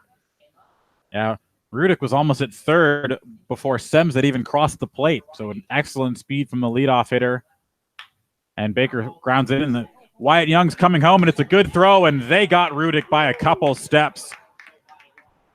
Wyatt Young making the excellent heads-up play, and that's why you bring the infield in to cut down the tying run. Designated hitter number 18, And Baker reaches on the fielder's choice, but if you're Lamelli, if you're Pickler, that's exactly what you wanted to happen. You'll take that fielder's choice any day. Yeah, and it's just been a couple times this game where Wyatt Young has really shown himself at second base with a strong arm. That time, the heads-up play to come home makes a strong throw, a strike to Austin Wells to cut down the runner at the plate, and we made a really nice play out in the field in the first inning as well, ranging to his right. So that'll bring up Andrew Thomas, the Baylor Bear, as he takes the first pitch in there for a called strike, 0-1. So mark that play down, and over the course of this game is potentially important, as that would have been the tying run here in the bottom of the fifth. We'll see how that comes into play later on, as Rudick cut down trying to score on the ball to second base. Pitch out. Nothing doing, though, as Austin Wells bluffs the throw to first. Obviously, a respect there to the speed of Baker. Mentioned 20 stolen bases at Cal, making sure he's not going to take the extra 90 feet. Both Wells and Baker seen each other in the Pac-12.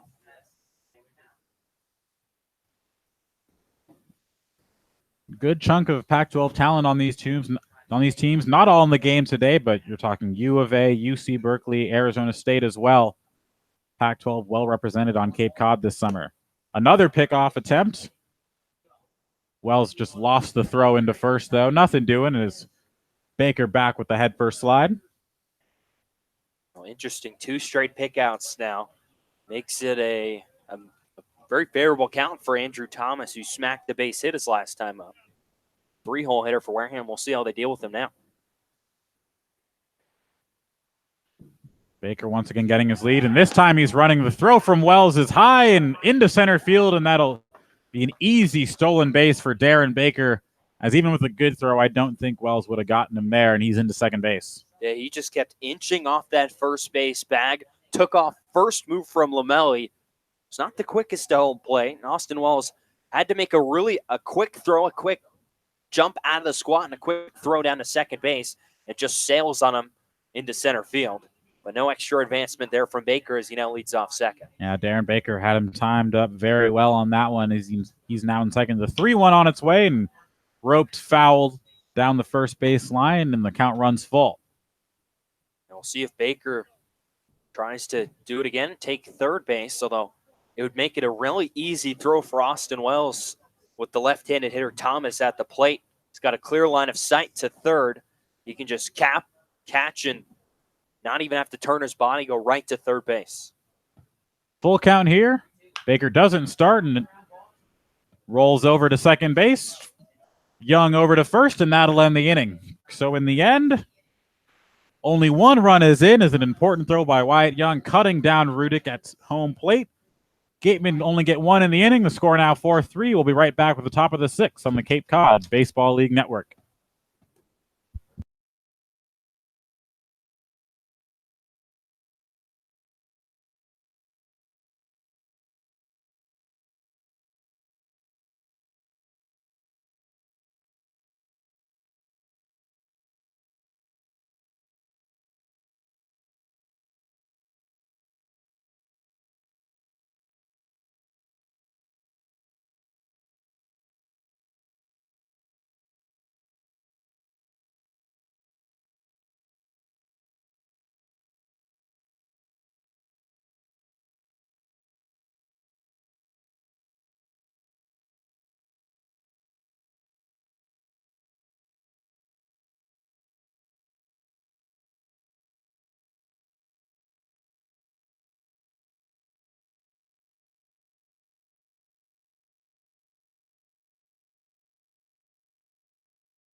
Back here, top of the sixth inning. YD clinging to a 4-3 lead here at Monin Park. From Western Carolina.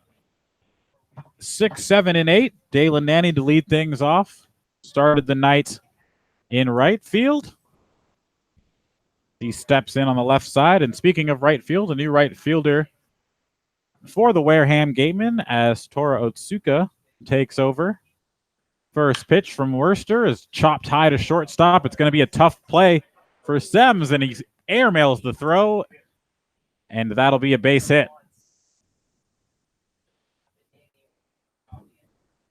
The leadoff runner on once again for YD, and that was going to be a tough play regardless. That ball was chopped high. Had to make the quick throw and sailed it easily, but even with a good throw, Nanny probably would have gotten in there. It's a really tough play on turf. The ball will bounce a lot higher up into the air, which Nanny was able to do right there. Sems had to wait a while for it to come down. And by the time it gets down, he's got to make more of a rush throw to first base, which causes that ball to sail. Nanny probably would have been safe at first base anyway. He doesn't advance any farther, despite the throw being airmailed. So Suttleton now steps in. 2 walks on the day, yet to have an official at-bat. And the first pitch is taken inside 1-0. 4-3 our score here. Teams even on hits. YD ahead by 1 here in the 6th inning. Nanny takes his lead, not too far off the bag with the lefty Worcester, but he'll check on him anyway.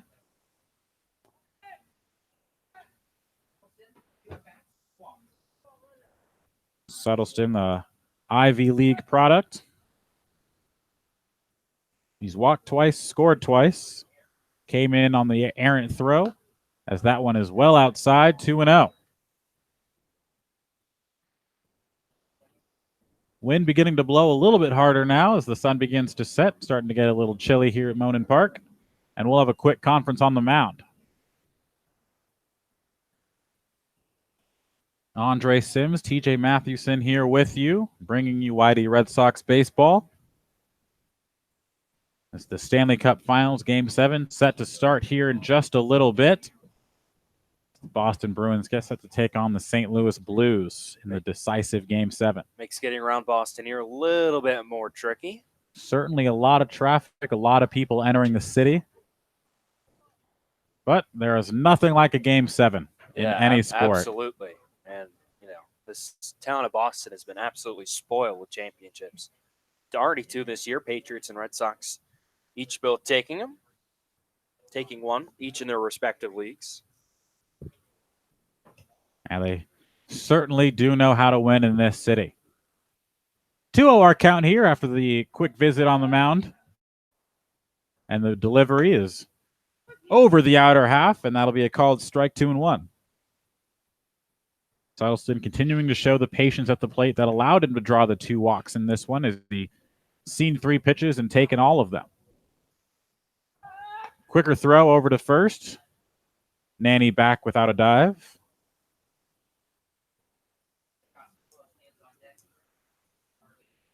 So once again, the bottom half of this YD Red Sox order continuing to produce, turning the lineup over and getting to guys like Wyatt Young and Andrew Eister, who's no longer playing, is that one sliced foul and out of play, and it'll be 2-2. Suttleton's been on base twice. Costello waiting on deck the same. Will Pickett's with a sac fly and an RBI in his first at-bat.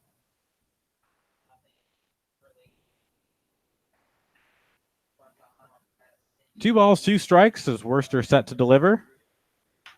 Once again sliced, and that'll head down the first base line and out of play, and we'll reset.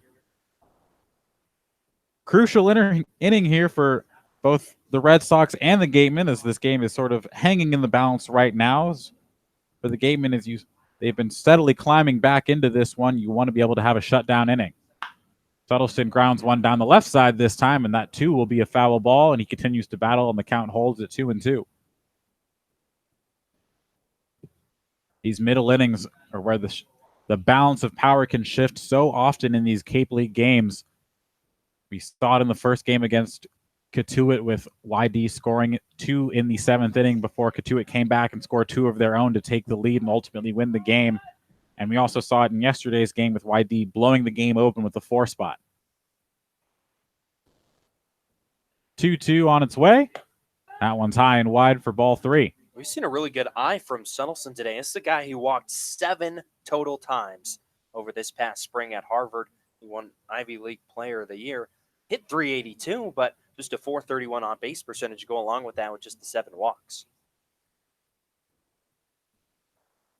Full count delivery on its way. Nanny, a check over on him once again. Didn't look that he was going on the 3-2 pitch, but it's good to check to see if he was going on first move. A pickoff play is something that the Red Sox have used very effectively in the early on in this season. 2 pickoff outs against Katuitt and 1 against YD. That one is raked into left center field, and that one will go all the way to the wall and off the wall. Waving in, Pickler's going to hold Nanny at second base, and that'll be another double for Jake Suttleton. He's been on base all 3 times he's come to the plate. His first hit of the game, and a little dance at second base to celebrate. Number 30, and the Red Sox have runners at second and third with nobody out. Well, that's the first time this season we've really seen Jake Suttleton get a hold of one. And he gets it out towards left center field. And it's probably a little bit more than 3/4 of the way up that left center field wall, which is about 27 feet high. And it about, 380-ish so feet away from home plate. He stands at second base for the double. Of course, if that's home at Red Wilson Field, that's a home run. But here in the bigger dimensions at BC High in Monon Park, that one just a double and has the Red Sox in business and has chased Caleb Worcester out of this ball game. Jerry Weinstein comes out and takes the ball from his reliever as we will get another pitcher here in the top of the 6th inning, and we'll be right back to tell you who it is and where he's from on the other side of this break. We'll be right back on the Cape Cod Baseball League Network.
Back here, Monin Park, the new pitcher for the Gatemen is Joseph Barron Northeastern. out of East Stroudsburg in Pennsylvania, Division II school. And he is tasked with a difficult situation here, second and third, nobody out with the Gatemen down by 1. Jeff Costello in the box, and he waves at the first pitch. Off speed, he was out in front, and it's 0-1. Looking for a fastball right there and ended up getting the soft stuff. Swings right over the top of it. Important runners on the bases for the Red Sox. Their lead, once 4-0, has been trimmed down to a 4-3 lead. So the line not yet closed on Caleb Worster. He's went 1+ inning, was responsible for the runners on first and second. So we'll wait to see if those runs do indeed get charged to him, if the Red Sox can bring them across. Second and third, nobody out here. Top of the 6th, 4-3 our score, and Costello takes the 1-1 high as the breaking ball doesn't break, and it's 2-1.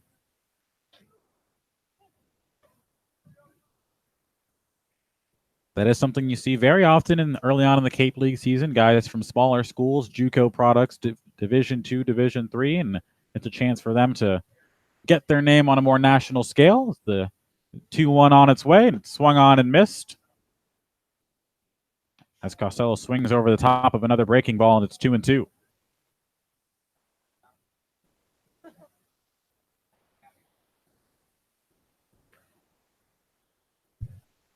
Those are 2 big runs sitting out there in scoring position right now for the bottom half of this Red Sox order as Barron will step off really quick.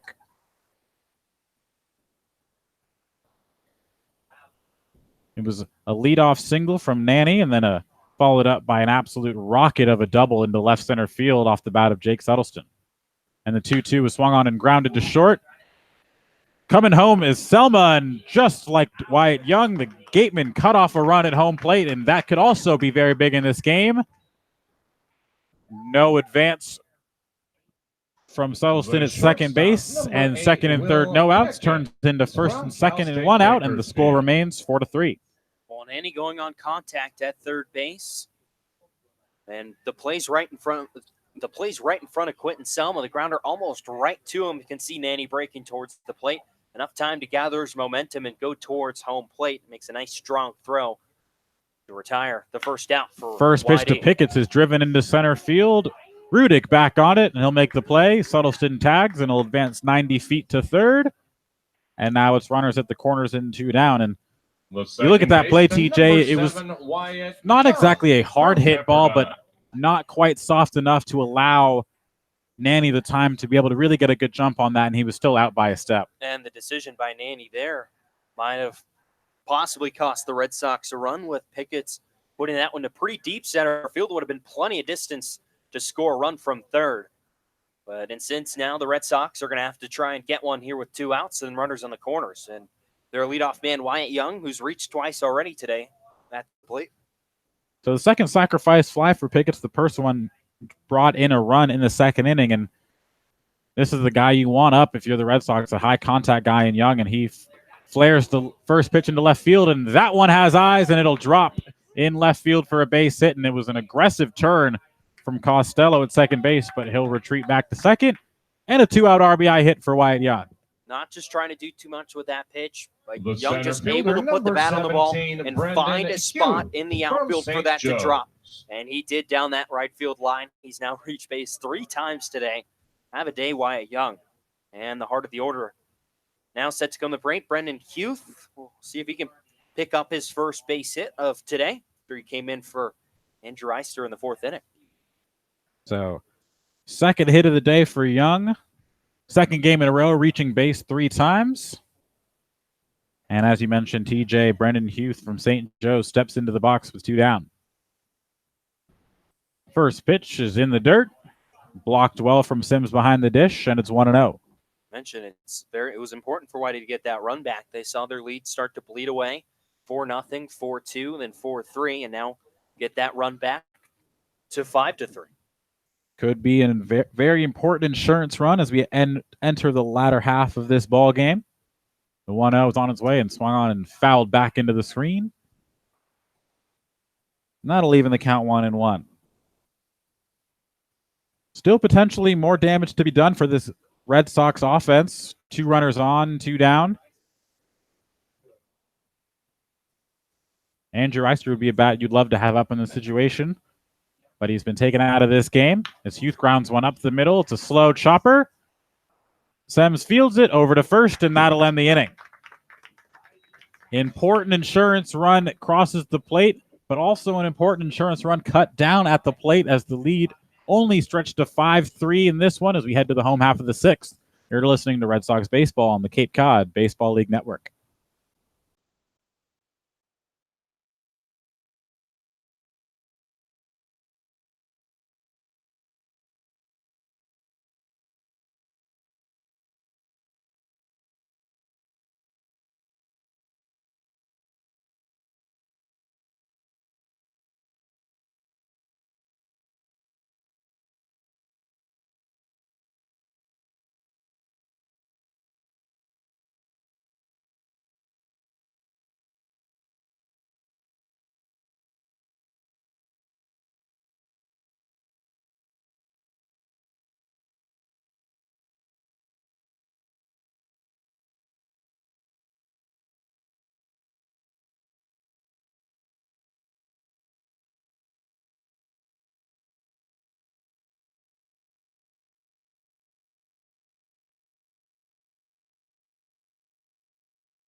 Back here for the bottom of the 6th inning, as seems to be the theme for Red Sox pitchers, going 5 before giving way to the bullpen as Carlos Lamelli's night is done and he gives way to Cole Stetzar, a righty out of St. Joe's. 16, Mike Antico from St. John. 4, 5, and 6 here in the home half of the 6th. The score now 5-3 Red Sox. Mike Antico steps in, struck out looking in the first, flew out to left in the 4th. First pitch from Stetzar is a ball, 1-0. Sun continues to set as we start to get a glow across the Boston skyline off to our left. 1-0 is a breaking ball that doesn't break. And it's now 2-0. We saw yesterday after Ian Seymour went 9 innings, Jacob Winger came in and pitched very effectively in relief. 3 innings of 1-hit ball with 4 strikeouts. The 2-0 is in there for a called strike, 2-1. So Stetzar will be tasked with giving it Scott Pickler and company a similar outing today as he continues to get a look at the pitchers available out of his bullpen. So the 2-1 delivery is another called strike in there, and it's 2-2. Stetzar, a 6-foot-tall, 205-pound righty, Scranton, Pennsylvania native. The 2-2 on its way, rolled over and grounded towards the Gateman dugout. And the count holds.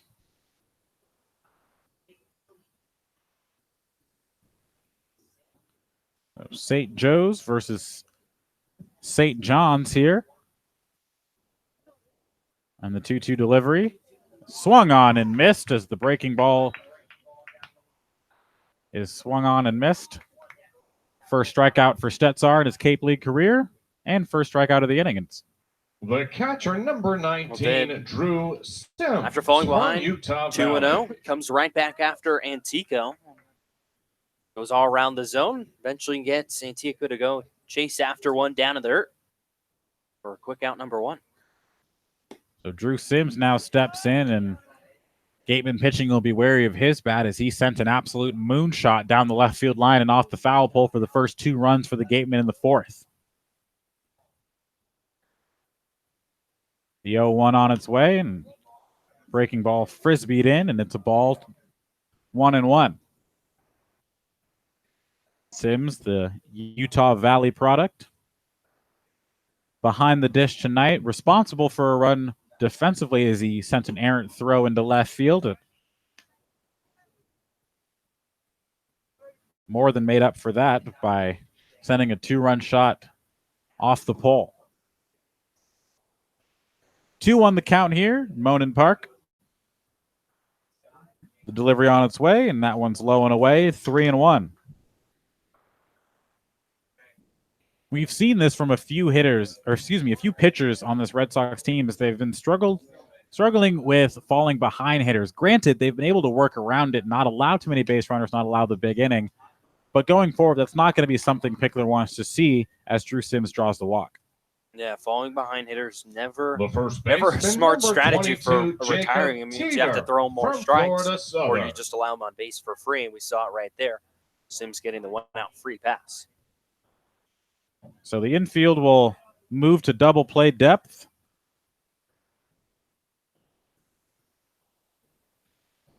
And Jacob Teeter sets in from Florida Southern University. First pitch is grounded to the right side. 3-6-1 double play.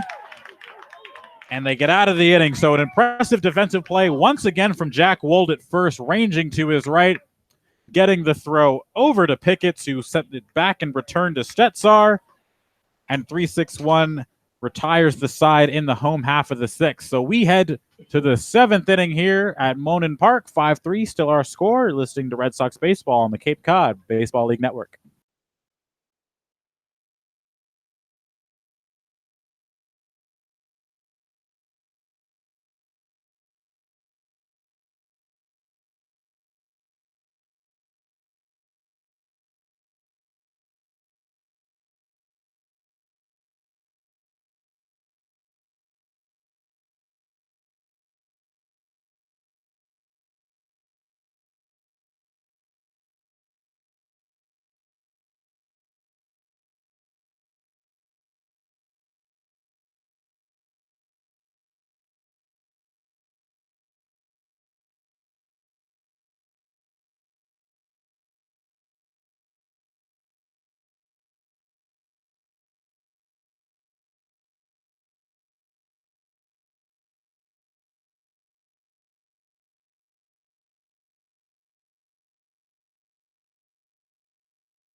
Back here at Monin Park. The first baseman, top of the 19, 7th. Jack Wold from Nevada, Las Vegas. Jack Wold leading off an inning for the 3rd time in this one. Led off in the 3rd, the 5th, and now the 7th. 3-4-5 due up. Andre Sims, TJ Mathewson with you as the first pitch is well high. 1-0. First clean inning for Joseph Barron. He came in with 2 on and nobody out, and he slings a breaking ball and misses the bat of Wold, and it's 1-1.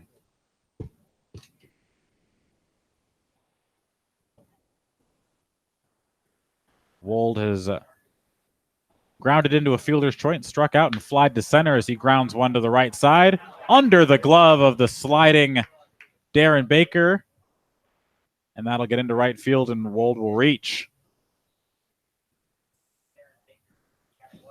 The third baseman, number 25, Riley Terada from Dayton. So Wold reaches on the single. And Riley Terada now will step in. He's 0 for 3 as well. Struck out in the first to end the frame. went 3-1 in the third and then 5-3 in the fifth. Z takes the first pitch down low for a ball, 1-0.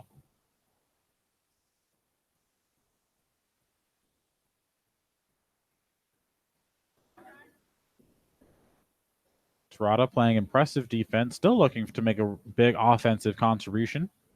The 1-0 is swung on and driven into the left center field gap, and there it is right there as that one will two-hop the wall. Pickler is going to hold Wold at third, and Terada is in there with a no-out double.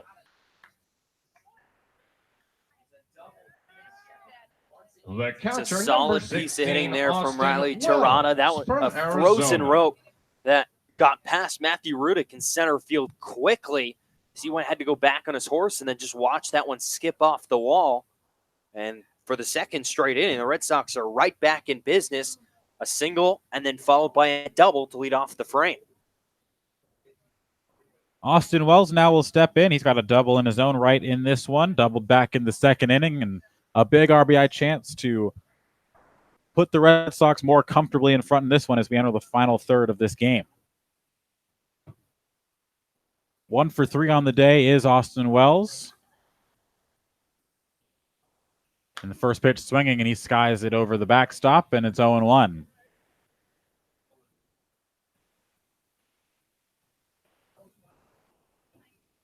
So 2 on, a big RBI spot, a couple of big insurance runs sitting out there for the Red Sox. 5 runs on 10 hits for the Red Sox in this one. 3 runs on 6 hits for the Gatemen. The 0-1 is low and away for a ball, 1-1.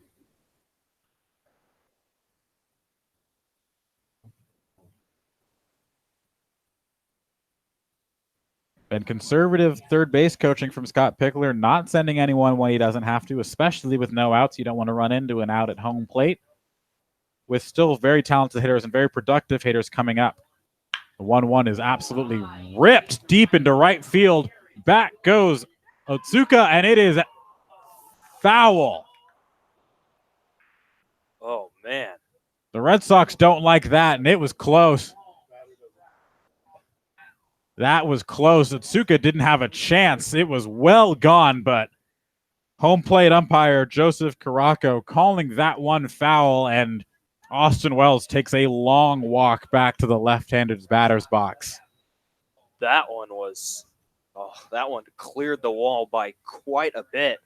And there was some yells of disappointment from the Red Sox dugout who thought that one stayed over the pole and fair. And now Pick's going to come down from his spot coaching at third base. He's going to have a chat with the home plate umpire, Joseph Caraco. Wells got all of that. Now looks like the umpires are going to talk about it and possibly overturn it. If it goes over the foul pole, it's fair, and it would be a home run for Wells. It's going to be difficult because Caraco at home plate had the best view of that baseball.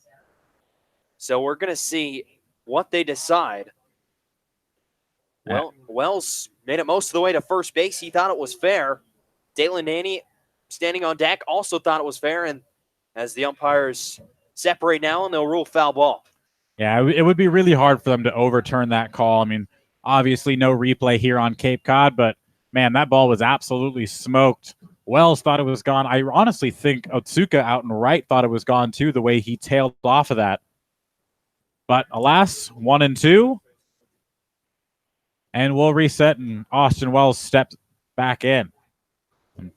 That one was easily 400 feet plus. So the 1-2, he straightens it out and ropes another one into right field, but into the glove of Otsuka, and that'll score a run. So a sacrifice fly from Wells. He still drives in a run. It's not 3, but it's still a productive out nonetheless, and it's 6-3 Gatemen. Red Sox. Well, he crushes one foul, and then the next pitch he gets, he squares up again, but levels it out a little bit. That allows Otsuka to go back on it and make a nice running catch, headed back towards the warning track, but still hit it plenty deep enough to score the runner Jack Wold from third base and the 6th run for the Red Sox.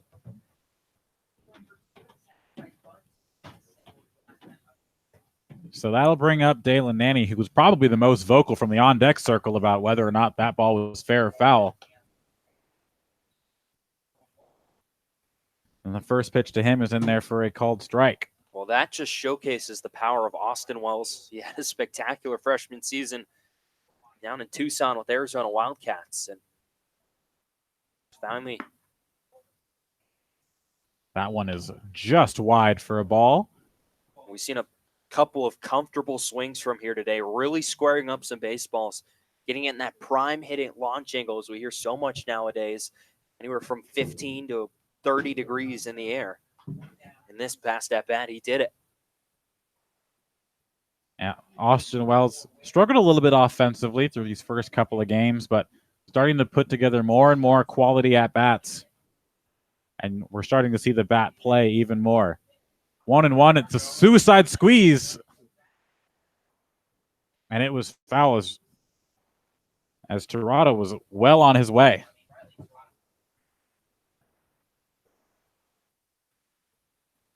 Yeah, all Dalen Nanny needs to do right there is get that ball in fair territory. And Tirada scores. He was most of the way home on that one, but able to just get a piece of it and foul it off. Yeah, of course, on a suicide squeeze, if you can't keep it fair, you better make contact with it, or your runner is toast at third base. And suicide squeeze, a play not often seen in baseball, as the 1-2 is well high and fielded on the bobble from Sims, but it's 2-2. Riley Tirada was fully committed about 2/3 of the way down the line before the pitch had even reached home plate, and it was just ticked foul. 2-2 offering is swung on and driven deep into center field, and that'll get over everybody. And that one will one-hop the 420 sign in center field. And Dalen Nanny is on his horse heading for third, and he will be in there standing. And these Red Sox are teeing off on Joseph Barron here in the 7th. Well, Nanny gets a nice pitch, middle in, and does not miss it. He crushes that ball, one hop up just to the left of Triple's alley in right center field. And an easy triple for him on good speed around the base paths. So he's made solid contact a couple times today. And the Red Sox offense is back clicking here in the top of the 7th inning.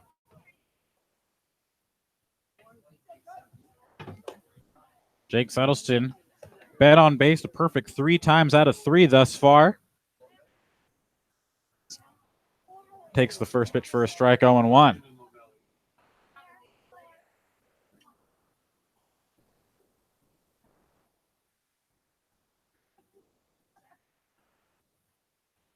Swung on and missed, and it's 0-2. This has by far, from an offensive standpoint, for YD, has had the most hard-hit balls. We've seen 3, like my count, just absolutely crushed. It's the 9th extra base hit out of the 11 total hits for the Red Sox in this one, and that's production you want to see from your lineup. 7-3 now our score here at Monin Park. As the count is 1-2 on Settleston as he looks to keep the line moving. Swung on and roped down the third base line. Nanny had to get out of the way, and it's foul.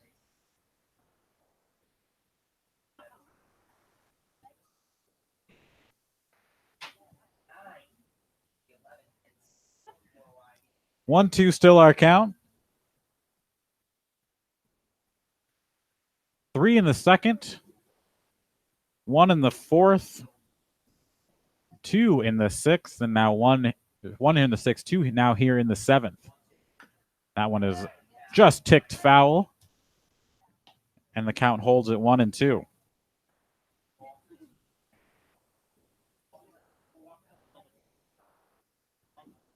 This Red Sox offense proving to be a very formidable one early on in this Cape Cod Baseball League season. The 1-2 misses high and run the count even at 2-2.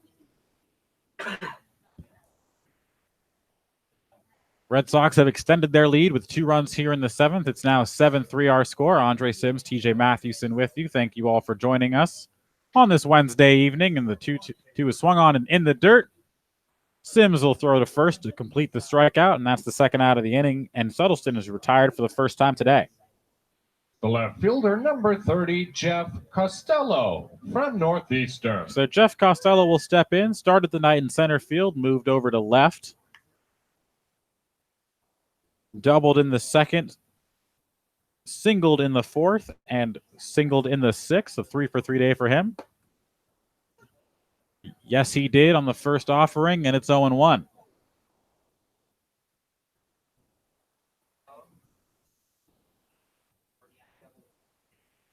Oh, 1 on its way, and waved at and missed by Costello as he goes down to one knee, and it's 0-2.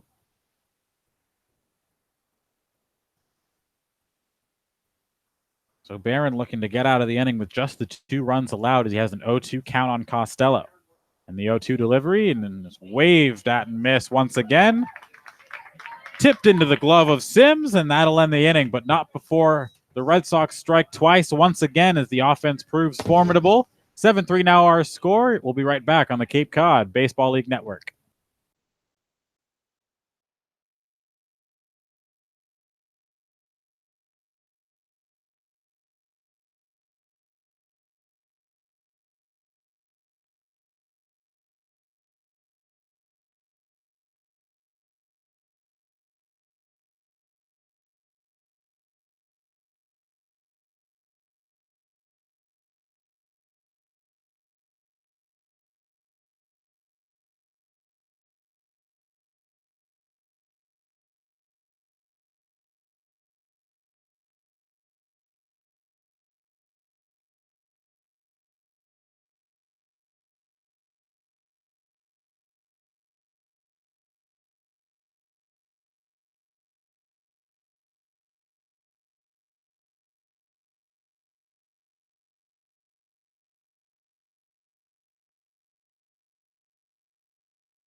The Whitey offense has been the story here tonight as they lead 7-3 over the Wareham Gatemen as we head to the bottom of the 7th inning here from Morin Park, sandwiched between BC High and UMass Boston. It'll be 7, 8, and 9 set to come to the plate for the Gatemen. It'll first be Chad Stevens. His first at-bat of the ball game came in as a defensive replacement for Quentin Selma as he watches the first pitch from Cole Stetsar. The righty out of St. Joe's, dot a fastball on the outside corner for strike 1. Stevens came in as a defensive replacement for Quentin Selma and is now seeing his first at-bat of the ball game here in the 7th. 0-1, swing and a miss. Stevens spins right over the top of that pitch, diving out of the strike zone, and it's quickly 0-2. He'll be followed by Ben Sims, the shortstop, and it'll be the right fielder, Tora Osuka, that'll bat in the 9 hole. 0-2, called strike 3 on the outside corner. 3 pitches is all it takes to retire Chad Stevens for the first out of the 7th inning. Number 12, Benjamin Sims. So Ben Sims, 1 for 2 today. Doubled and came around to score back in the 5th inning. Entered today, this is his first time playing this season out of the University of Kansas. Stetsar winds, first pitch. It misses outside for ball 1. So, yeah, it is Osuka on deck. That will bat in the spot of G.J. Poteet that he came in to replace in the field. The 1-0 out of the windup from Stetsar, swinging a line drive out towards right field. Nanny over, dives, can't make the catch. It boots away from him. He'll pick the ball up. Rounding first and heading towards second is Sims. A headlong dive into the bag. He's in there without a throw. A 1-out single, and then it looks like it's going to be an error on Dalen Nanny in right field. So an E9 will allow him to reach second base. And Tora Osuka now will step to the plate for the first time today.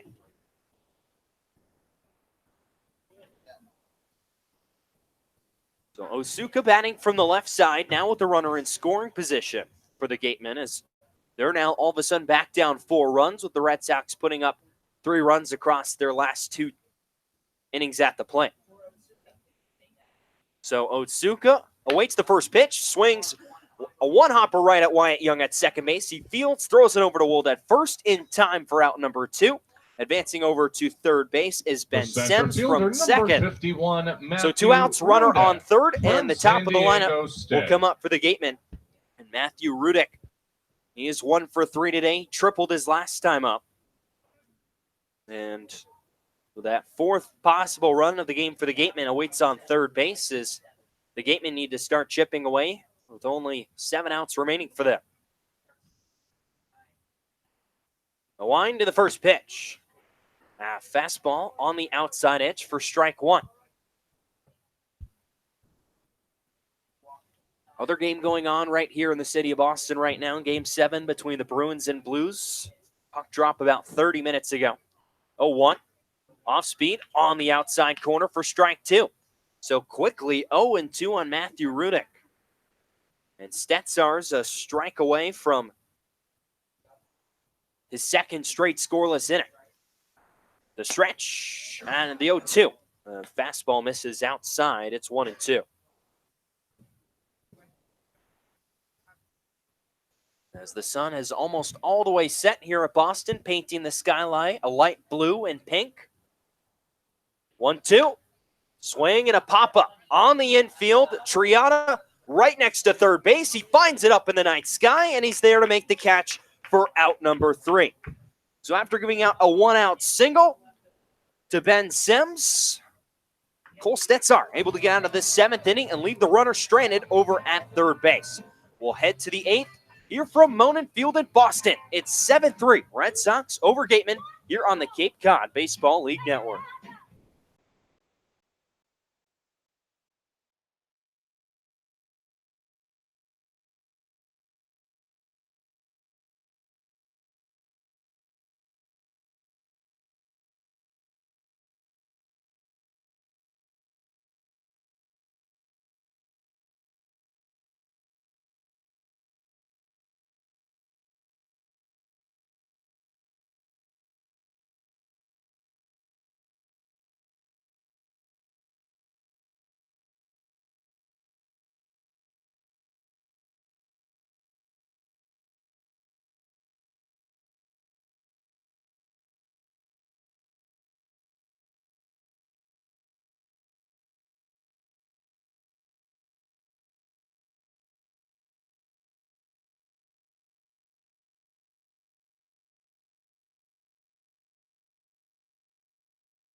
Seven, 3 Red Sox here in the top half of the 8th inning. It'll be 9-1-2 to come to the plate for the Red Sox, and they'll face a new arm out of the bullpen for the Wareham Gatemen. Their 5th pitcher of the ballgame. It'll be the freshman All-American out of Xavier, Lane Flam. This season with the Musketeers, 25 appearances, a 3-2 record, and a 2.68 ERA with 8 saves on the season. First pitch to Will Pickett misses high and outside for ball 1. He's also a second-team All-Big East member. Struck out 47, walked just 23 across 53 2/3. 1-0, swing and a miss from Pickett, and it evens up the count at 1-1. A look around the Cape Cod Baseball League. All 10 teams in action tonight after some rain yesterday canceled 3 games. It's the 1-1 skied out towards right center field. Trying to find it up in the night sky is the center fielder, Rudick. He can't find it. It bounces down. never stopping is Will Pickett. He goes all the way around to third base for a leadoff triple. Pickett's hit it so high up in the sky, he couldn't find the ball. He held his arms out to his side, questioning where is the baseball, and it drops into shallow right center field, and it ends up being a leadoff triple for Will Pickett, who kept going hard out of the box. Noticed that the outfielders never saw it, and ended up on third with a leadoff base hit. The third straight inning, the Red Sox have had the leadoff man on. So now here's the top of the order in Wyatt Young. He's reached base 3 times today. Swings and misses at the first pitch. For strike 1, tripled, singled, driven in 2 runs today. So again, around the Cape League, game already wrapped up in in Brewster. 5-3 win for the Firebirds over the Whitecaps. As the wind in the 0-1 to Young bounces away from the catcher. Sims coming home to score is Pickett's, the 8th run of the game for the Red Sox. A wild pitch gets away from Drew Sims behind the plate off to his right. It makes it easy for Will Pickett's to come home and score. It's now 8-3 Red Sox.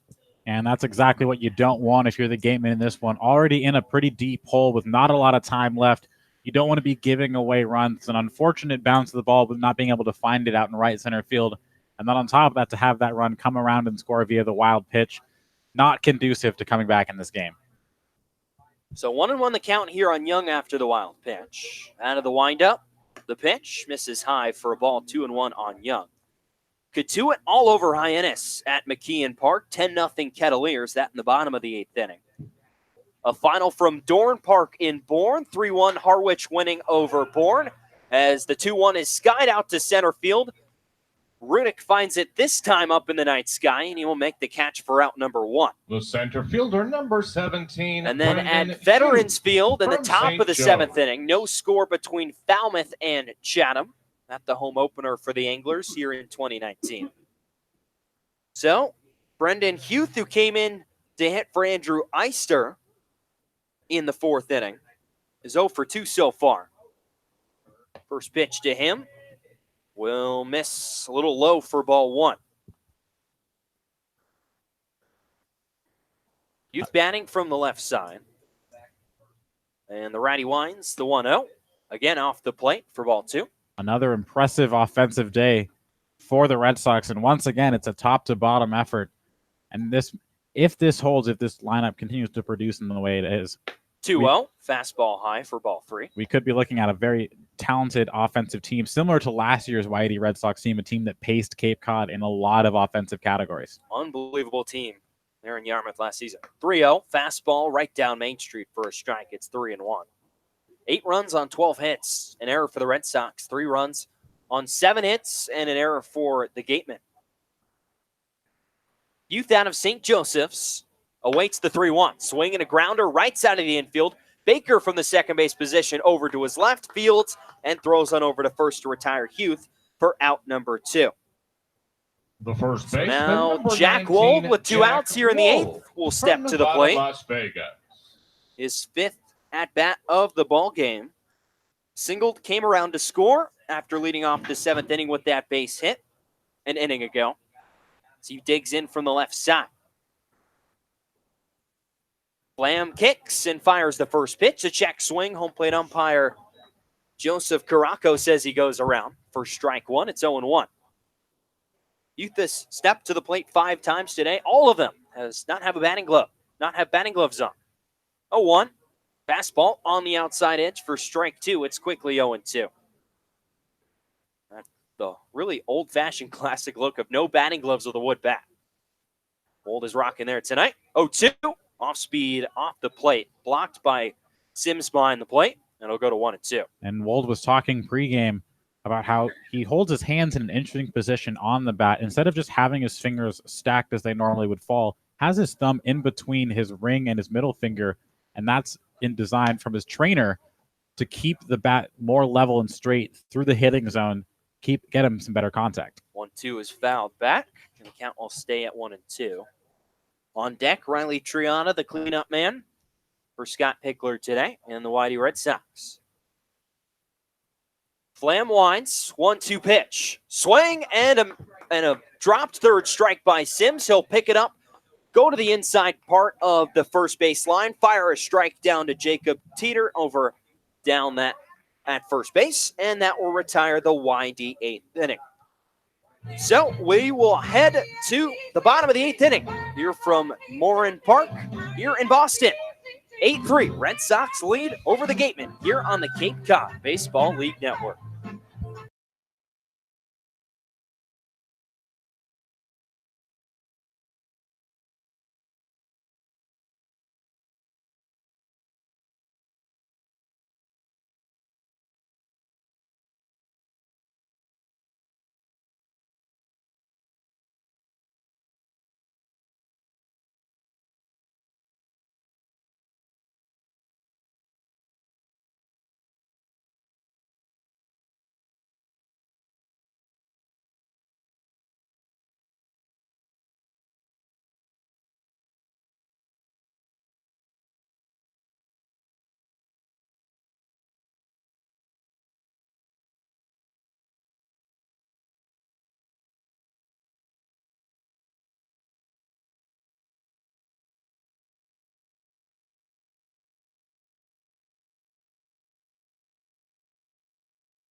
New arm out of the bullpen for the Red Sox. It'll be the rising senior out of Hofstra, Andrew Mundy, on the mound for YD this past spring with Hofstra. A 4.78 ERA and a 1-2 record in 14 appearances, 37 2/3 innings. He struck out 31 and walked 14.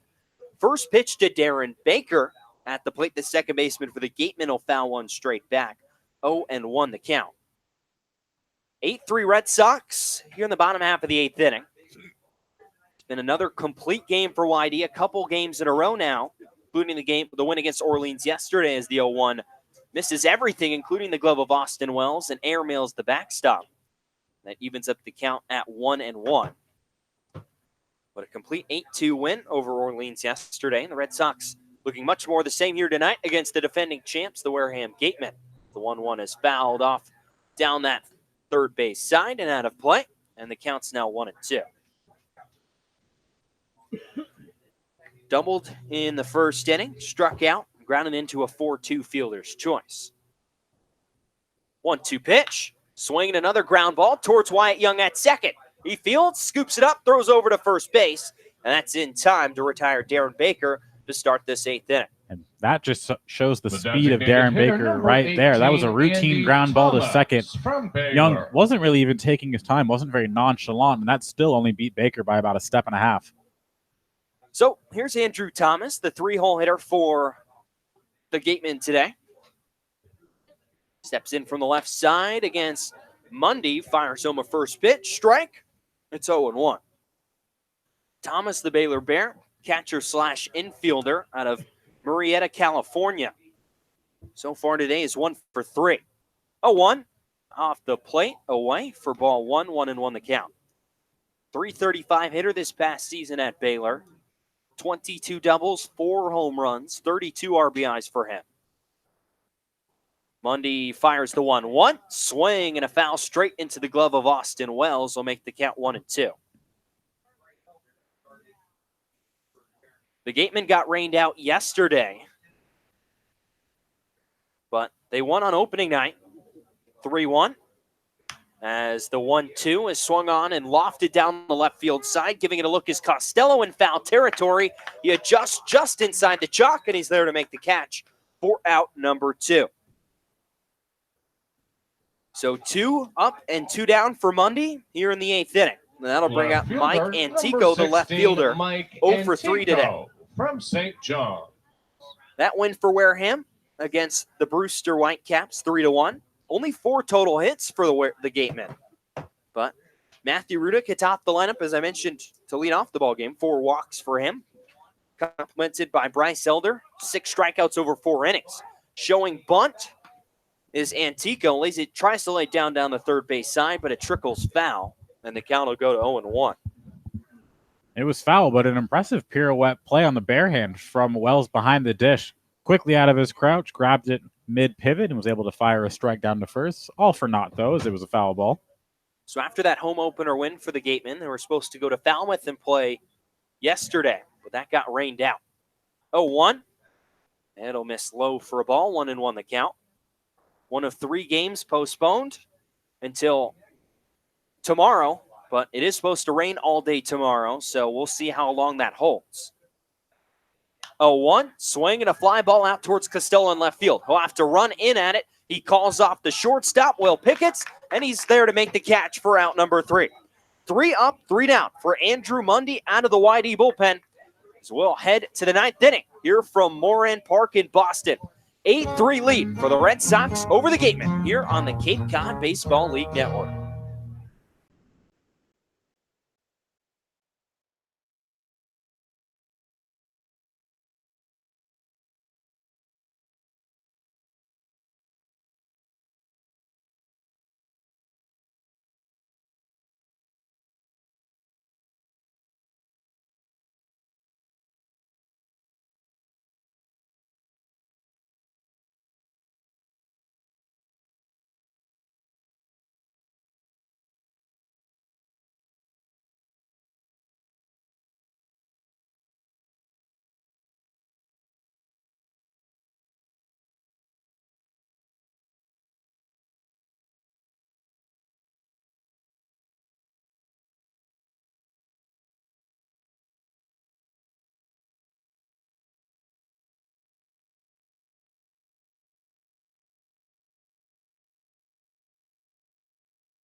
Now batting 8-3 lead for the Red Sox over the Gatemen as we head to the 9th Clemson. inning here from Moran Park in Boston. Pinch hitter, the recently activated Sam Hall out of Clemson will step to the plate. Pinch hitting for Riley Tirada here to lead off the 9th inning. Wind in the first pitch from Lane Flam. It's over on the outside corner for strike 1.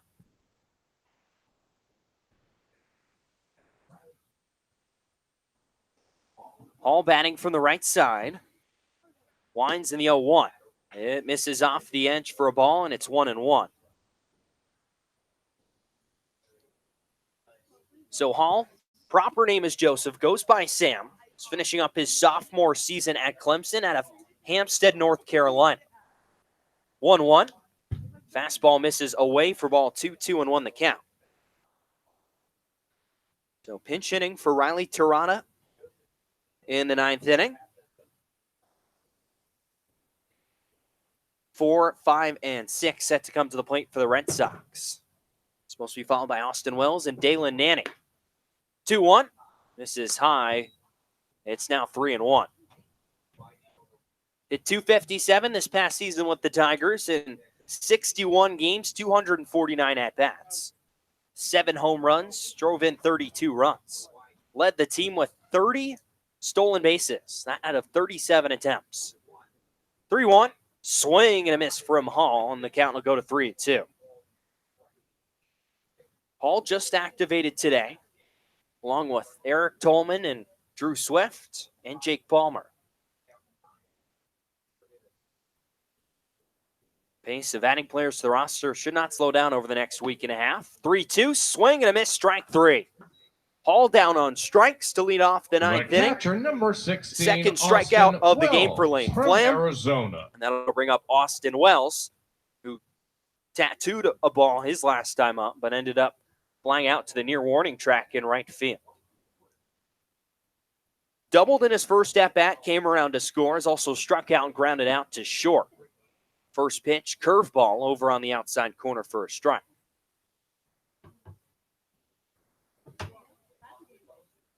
One out here in the ninth. The 1-0-1. Swing and a rocket into left field, gets down for a base hit. Antico will field it out in the left center field gap. Wells will hold himself to a single, his second base hit of the ball game. He's really touched some balls up here in Boston this evening. And that will now bring up Dalen Nanny. Well, actually, pardon, we're going to have a pinch hitter for Dalen Nanny.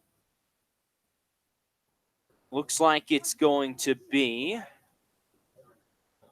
number 10. It's going to be Eric Tolman. Please, a pinch hitter for the Red Sox. Eric Tolman, Now a two-way batting player, number 10, Arizona Eric State Sun Devil. Tolman from Arizona State.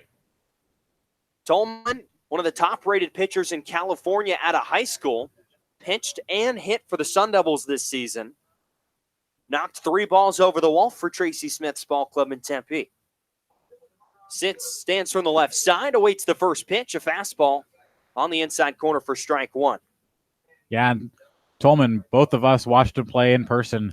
He's no slouch with the bat in his hands. Definitely came in as a pitcher, was highly rated as a pitcher, but the home runs that he hit in Tempe were no cheapies. If you hit one out of Phoenix Muni, you got that baseball, and he hit a couple that were very, very far out of that stadium. 0-1 misses down and in the dirt inside. Yeah, he gets his first DH appearance March 10th against Xavier, and he didn't even know he was going to hit that day until about 10 o'clock in the morning. One of the assistant coaches for ASU texted him as the 1-1. Fastball off the edge, and the count goes to 2-1. And he gets a text on his phone saying, "Hey, you're DHing today." And he said, okay. He hit in high school and was in the lineup. He went 3 for 3 and then knocked 3 home runs in the span of a week in 2 midweek games. 2-1, swing and a miss for strike 2, 2-2 the count, and was the starting DH for ASU for about a month. And the average went down a little bit, hit just 227 this season, but just 44 at-bats. 2-2 the count on Tolman. He awaits the pitch. It's down low, off speed in the dirt, blocked by Sims, and Tolman has worked the count full 3-2. But it's going to think that since Tolman's hitting here on the Cape, Tracy Smith does want him to get some at-bats against some top-tier pitching, hopefully get a more of a full-time role at the plate next season. He digs in from the left side. The righty Flam waits on the mound. And a turn and a throw over to first base. Wells back in plenty of time.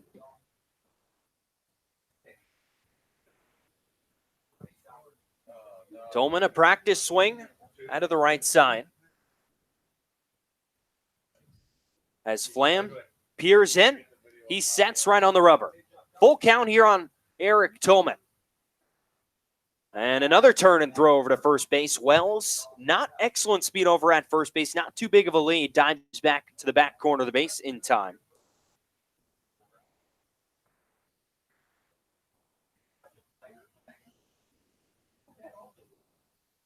So Tolman steps back in the lefty box. He awaits the full count offering from Flam. Swing and a grounder up the third base line, but it's just foul to the left of the third base back.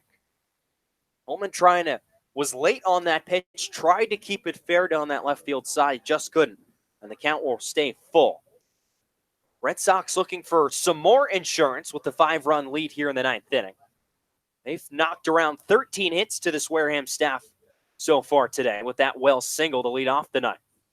3-2 to Tolman. Swing and another foul. This one straight back our way. into the netting behind home plate. The count stays at 3-2. And Austin Wells running on the pitch. It's clear that even with the 5-run lead, Scott Pickler wants his squad aggressive still, even though they're up 5 in the 9th. Another pinch hitter on deck. It's Jake Palmer, also activated today, who waits next to after Tolman. Throw and turn back over to first. Wells dies back in time.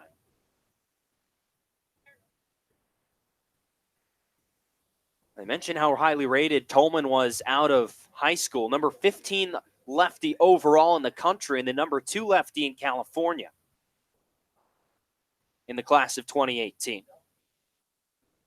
3-2 pitch from Flam. Runner goes from first, a swing and a foul off the foot of Tolman. And the count will stay full, 3 balls and 2 strikes.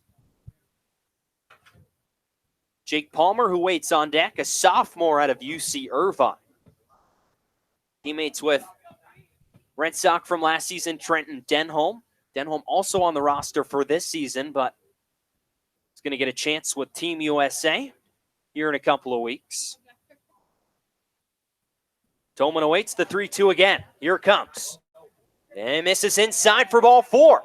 So good eye from Eric Tolman as he'll take his free pass down to first base. The 2 in a row reach for the Red Sox after the leadoff strikeout from Sam Hall.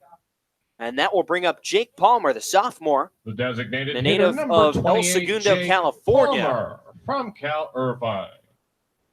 Palmer this past season with UC Irvine hit .307, but had an excellent eye at the plate, a .460 on-base percentage. Walked 39 times, struck out just 35. Not a big power hitter, just 5 doubles and a home run. So Palmer waiting for the home plate umpire and Joseph Caraco to get ready. He is, so he'll step into the lefty side. The righty Flam versus the lefty Palmer, who awaits the first pitch. Runners up of first and second. The wind and the first pitch. Fastball misses low for ball 1. Wells out there at second base, Tolman at first.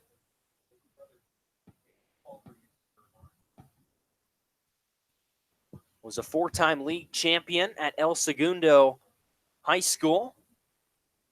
Palmer was 1-0. Fastball on the outside corner, evens up the count at 1-1. Was the 2017 CIF Player of the Year before going to UC Irvine. Getting his chance here. His first Cape League action of the 2019 summer. Wells off second, Tolman off of first. 1-1, chopped foul up the first base side off the foot of Palmer. And it's now 1-2. Yeah, that's one of those plays where, as a hitter, you got to take a walk because hitting one off the top of your foot, that can really hurt and it can really sting. And it can also really affect your swing. Palmer, a couple of practice swings right outside of that lefty box. 8-3 Red Sox lead here in the top of the 9th inning. TJ Mathewson and Andre Sims here with you from Boston. Red Sox looks to go to 2-1 on the season with a win here today. The 1-2 to Palmer. Swing and a foul right off the fencing of the Whitey dugout on the third base side. And the count stays at 1-2. The Red Sox dropped the opener in Katuitt on opening day just 2 days ago, 4-3, and then bounced back in their home opener against Orleans yesterday, 8-2. The fielders playing straight up for Wareham. Palmer digs it back in from the left side. The 1-2 from the righty Flam, swinging a liner down the left field side, but hooks foul. About 1.5 feet inside that foul line. And it stays 1-2 on Palmer.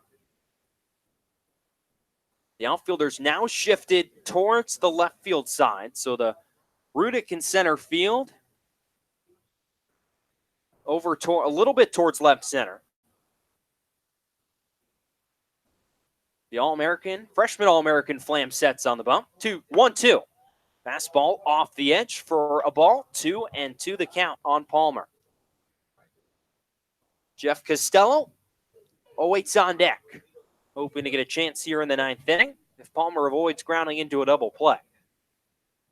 A 5-run lead for Whitey, 8-3, but can really never have enough runs. This is one of the last games to start and finish in the Cape League today. Katuitt finishing off Hyannis 11-0 at McKeon Park. Chatham and Falmouth, still no score there at Veterans in the top of the 9th inning. Pitching duel going on there on the east end of Cape Cod. 2-2, the count on Jake Palmer. Pinwheels the bat a couple times. Flam sets. Runners their leads off first and second. 2-2. Off speed, misses inside for ball 3 to Palmer. 3 balls and 2 strikes on the sophomore, native out of California. It's really showing here that eye that led to him having more walks than strikeouts this past spring. Yeah, it's important when you're getting your first looks of the Cape League season to really make sure you get a quality at-bat. And for someone like Palmer, who has an excellent eye, it's atypical of him to be seeing a lot of pitches. Flam has had to labor quite a bit this inning. 3 balls and 2 strikes to count on Palmer. He kicks, here comes. Swing and another chopper foul. This one into the Wareham dugout down the first base side. And the count stays at 3-2. Across an inning and a third, Flam has had to throw 34 pitches. And so only gotten 4 outs. Palmer again digs back in, batting left-handed. He'll pinwheel the bat out towards right field, now brings it back up, bouncing off of his shoulder. Here's the 3-2. Curveball misses outside for ball 4. 3 straight batters have reached for the Red Sox. The second straight walk issued by Flam on the mound. And the bases will be loaded here for Jeff Costello as the Red Sox. And it looks like Costello will head back to the dugout and we'll have a new hitter. And it looks like it'll be Willie Escala to bat in the place of Jeff Costello.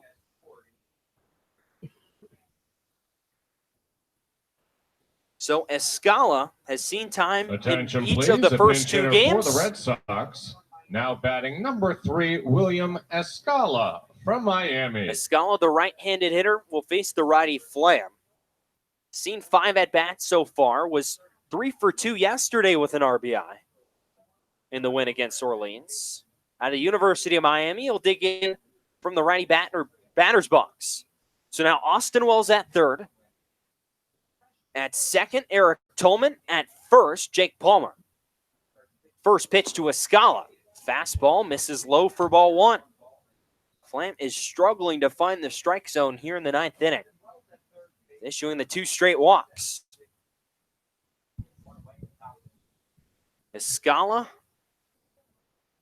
quickly back into the box. Flam trying to work quickly. 1-0. Swing and a fly ball out of play first base side. The foul makes it a 1-1 count. Escala, 257 this past season at Miami in 40 games.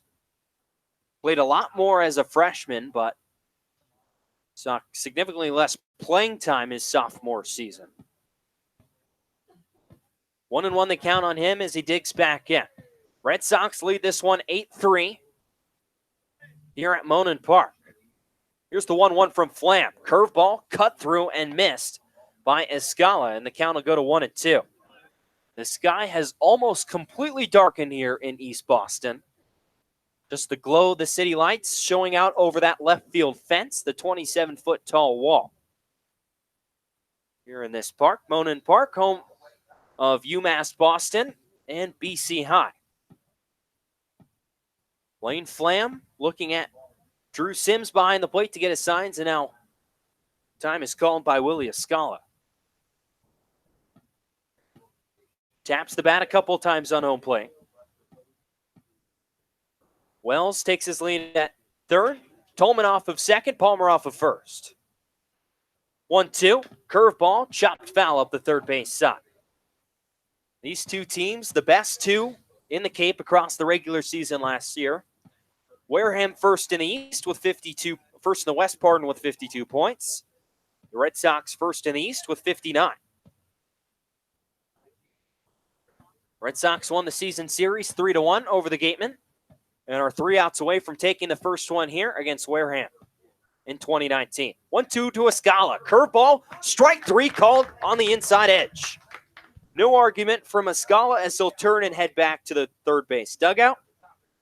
The second out and second strikeout of this 9th inning for Lane Flam. And now we're going to have another pinch hitter. It'll be Drew Swift. Batting for Will Pickett. Drew Swift from Arizona So State. Swift just activated today. We'll see some action here in the 9th inning as he bats in place of the 9-man Pickett, who ends his day 1 for 3 with a triple. The righty shortstop will dig in, a native of Chandler, Arizona. First pitch to Swift, inside, backs him away. It's ball 1. So Swift, a chance to make an impact, his first Cape League at-bat here with the bases loaded in the 9th inning. Swift this past season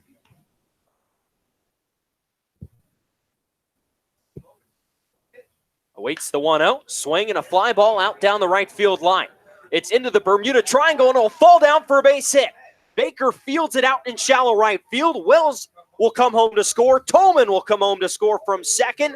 A 2-run bloop single for Drew Swift down the right field line. Welcome to the Cape Cod Baseball League, Drew Swift. That puts the Red Sox in double digits. It's 10-3 YD. Seeing eye singles once again. We talked about it early on in this broadcast. Sometimes doesn't matter how hard the ball's hit, just matters that it finds some green grass, or in this case, green turf. Drew Swift right off the bench, right into the score sheet. Got a couple RBIs to begin his Cape League season. So here's the first pitch to Wyatt Young. He shows bunt, pops it foul down the third base side. And the count's 1-0, or 0-1, pardon, on Young, who comes to the plate for his 6th time today. He's reached 3 of them. Tripled in the 2nd, walked in the 4th, singled in the 6th. He's driven in 2 runs as well. For a great offensive day for YD, they've scored in 4 straight frames. 1-0, grounded right to Darren Baker at second. He fields, throws over to first base, and it's in time to retire the leadoff man for the Red Sox for out number 3. Now before the Red Sox strike for 2 more. A 2 RBI single from Drew Swift puts the Red Sox in double digits as they lead 10-3, heading to the bottom of the 9th here at Monin Park in Boston. You're listening to YD Red Sox Baseball on the Cape Cod Baseball League Network.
Bottom of the ninth inning.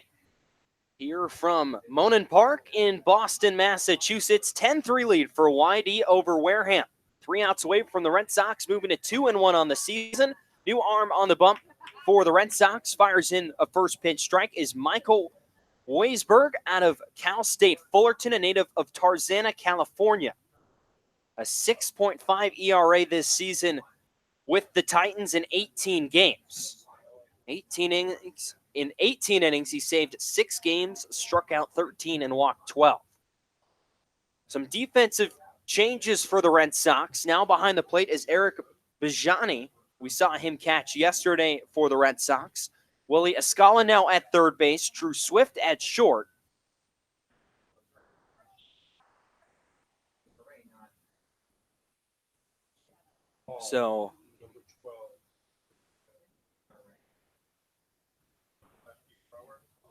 So awaiting the 0-1 pitch.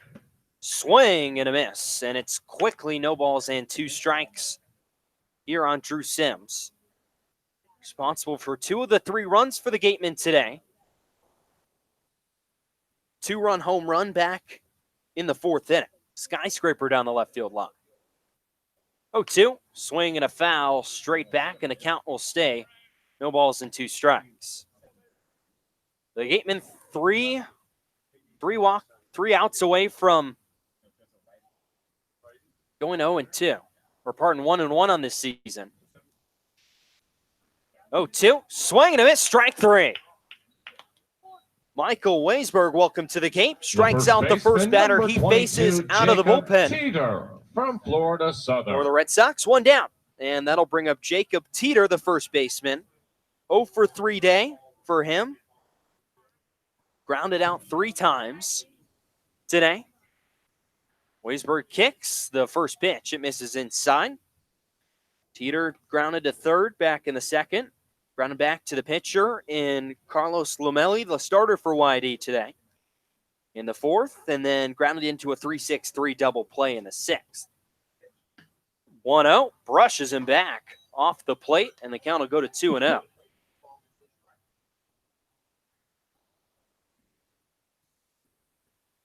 Been Red Sox in front from start to finish here in Boston.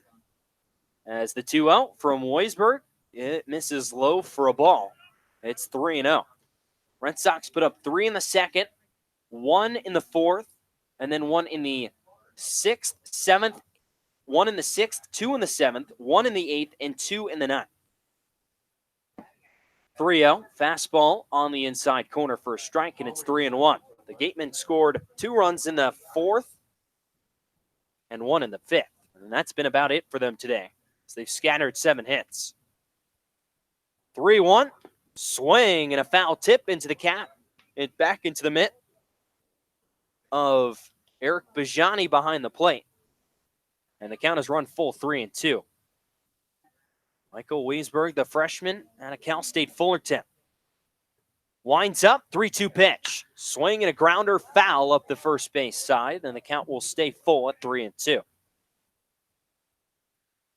Off day tomorrow for the Red Sox as rain is expected up and down Cape Cod. And then they'll be at Bourne on Friday, at Chatham on Saturday. Will be until Sunday until they're home. 3-2. This is inside, ball 4. So Weisberg walks Jacob Teeter with 1 out. And now Chad Stevens will come to the plate for the second time today. 9, he struck out back in the 2nd inning. Portland.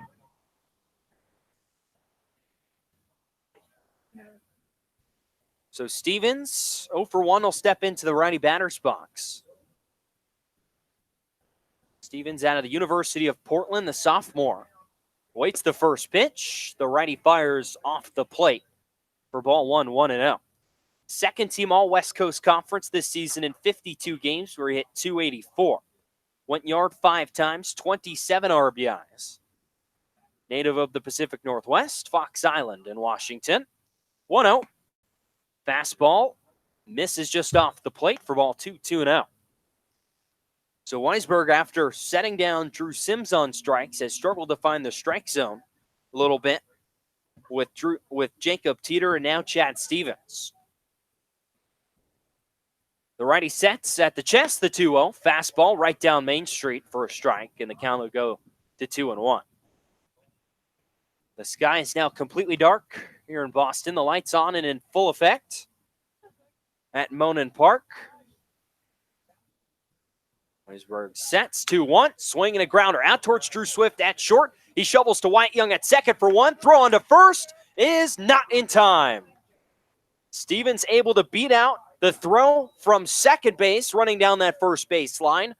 Swift and Young able to get the one out at second base. So that'll be a fielder's choice 6-4. The shortstop, and that'll bring up 12, Ben Benjamin Sims. From Kansas. Sims today has had a good day. He's doubled and singled, came around to score once. That was in the fifth. A 2-for-3 day in his first action of the Cape League season here tonight. Batting from the left side now with 2 outs. The runner off of first is Stevens. First pitch from Weisberg. It misses inside for ball 1. 10-3, Red Sox lead here in the bottom of the ninth. They're an out away from improving to 2-1. The defense is straight up. Middle of the infield wide open if Sims were to hit it that way. 1-0, fastball right down Main Street for a strike. It's 1-1.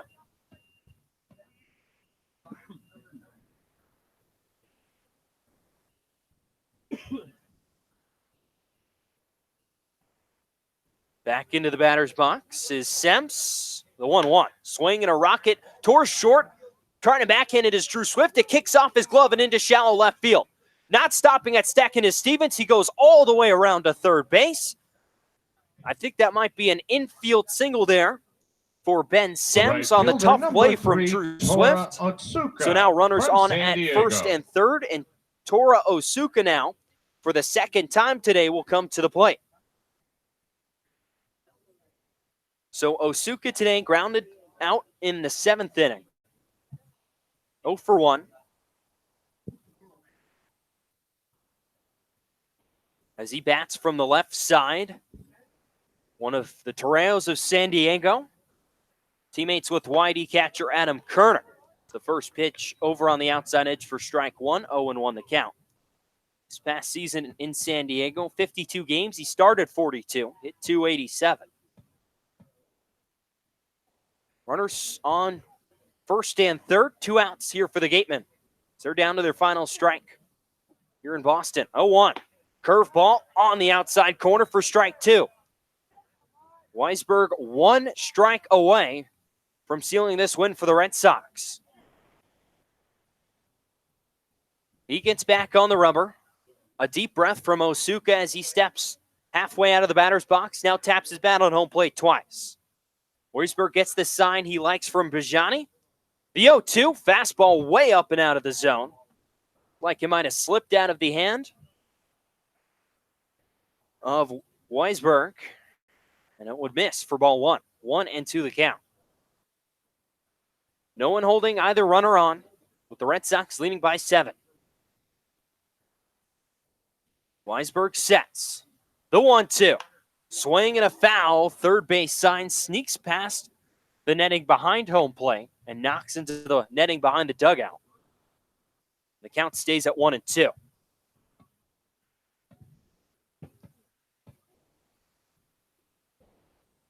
Again, Weisberg sets again on the bump. Osuka back in the batter's box. He's ready. The righty fires. Swing and another foul to the left field side. Going on the pitch was Sims from first base, but he's going to have to return back to the bat. Probably would have been a defensive indifference had that pitch not been fouled back anyway. 10 runs on 14 hits for the Red Sox. They've had quite the day, both pitching and hitting. Weisberg sets.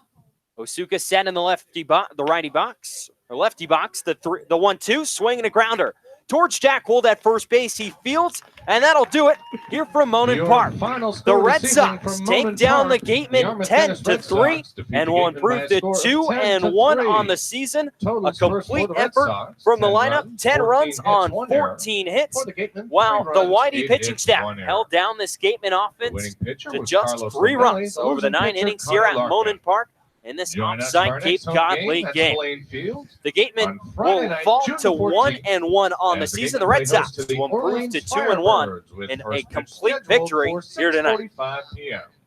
We hope to see you all there. Absolutely, another Thank you top for to bottom coming, and performance good from night. this Gateman team. I mean, you have to like what you're seeing from this offense with everybody contributing. And I'm looking at my scorebook right now. They're getting runs from all over the lineup, production from all over the lineup, a ton of extra base hits, a ton of super solid contact. I mean, we saw things driven to right, to left, to center. They're using all fields. Another strong performing from the pitchers, especially out of the bullpen. Cole Stetzar pitched incredibly well. Weisberg slamming the door shut. And so you have to like what you're seeing if you're Scott Pickler right now. This team is clicking early on. The offense is producing from all sorts of places. Definitely another very complete win. Probably even more complete than last night's win, if that's even such thing as possible. So we're going to step aside real quick. When we come back, we'll wrap it all up here from Monon Park. You're listening to YD Red Sox Baseball on the Cape Cod Baseball League Network.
(10-3) the final. Red Sox take their first game of the year against the Wareham Gatemen. They improve to 2-1 on the season. The Gatemen will fall to 1-1. Red Sox preparing for off day tomorrow, and then we'll travel to Bourne and Dorn Park to face the Bourne Braves on Friday. TJ Mathewson, Andre Sims here with you to wrap it all up. Connor Larkin, the starter for the Gatemen, will get the loss tonight. He went 2 innings, 4 hits, 3 runs. They were all earned, a walk and a strikeout. The winning pitcher today on the YD side will be Carlos Lomelli out of St. Mary's. 5 innings, 6 hits, 3 runs. They were all earned, no walks and 5 strikeouts. And a very complete effort from lineup to pitching staff for the Red Sox. First off, I want to start off with the lineup today. We saw two guys really stand out today. Wyatt Young and Austin Wells. Young reached base, 3 hits 3 times today, a triple in the second inning, one of the more impressive hits of the season that we've seen so far. He hit it deep out into Triple's alley and drove in 2 runs, also had an RBI single in the 6th inning. And then Austin Wells, we see him over his last 2 at-bats really squaring up some balls. He doubled in the 1st inning, but his 2 most hard-hit balls were in his 2 last at-bats in the 7th inning and the 9th inning, and I think it's really good to see that here today. Yeah, the bat's definitely coming around for a lot of this YD team, and Austin Wells specifically. I mean, this is a guy who's a big athletic guy, a huge frame, and only a freshman could definitely still grow into that frame as he puts on weight, continues to lift, continues to build muscle. And you saw the raw power on display tonight. I mean, he hit an absolute moonshot to right that was just, and I mean just, foul. And another guy I want to hit on is Jake Suttleson, the Harvard product. One of those things that you see on the Cape is that these people from smaller schools stepping up against big-time opposition. Jake Suttleson had an outstanding game, reached base his first 3 times, scored 3 runs as well, ended up on base 4 times, 3 via the walk. And to have that sort of production out of the bottom half of your lineup is key as well. And they couldn't really do it without the consistency of the pitching we saw here today. 4 different pitchers for the Red Sox: Carlos Lomelli, Cole Stetzar, Andrew Mundy, and then Michael Weisberg to finish it out for YD. I got to say, Carlos Lamelli was pretty good today over his 5 innings, the 6 hits and the 3 runs, 5 strikeouts, but he really was consistent. He was working quickly and gave the Red Sox an opportunity to get back to the plate and score all these runs. Yeah, I think the 3 runs is a little bit deceptive. Honestly, I mean, you had the 2-run home run. That was an absolute moonshot. That was about 6 inches from going foul, and it would have been a 1-run performance. We would have been talking about this in a much different light. But it was still a very strong 5 innings, a very good first impression. Like you said, TJ, he worked quickly. Similar to Ian Seymour yesterday, he limited the damage, didn't allow the big inning. He had the 2-run home run and then allowed another run in the inning after that. But no more than 4 or 5 game hitters came up to bat in 1 inning. And if you're a starting pitcher, you have to like that. You're avoiding people coming up 7, 8, 9 times, turning the lineup over within 1 inning. And so the performance overall was very strong despite the 3 runs in the box score. So, once again, the Red Sox improved to 2-1 on the season. They're going to enjoy the off day tomorrow before traveling to Bourne to face the Bourne Braves. The Gatemen will fall to 1-1 on the season, are scheduled to play a makeup game at Falmouth tomorrow. We'll see if the weather permits for that. If not, they will host Orleans on Friday. So, one last time for T.J. Mathewson and Andre Sims. The Red Sox win this one 10-3 over the Wareham Gatemen. 10 runs on 14 hits and 1 error for the Red Sox. 3 runs on 8 hits and 1 error for the Gatemen. We hope to have all you with us Friday in Bourne. And that's both of us saying so long and good night from Boston, Massachusetts.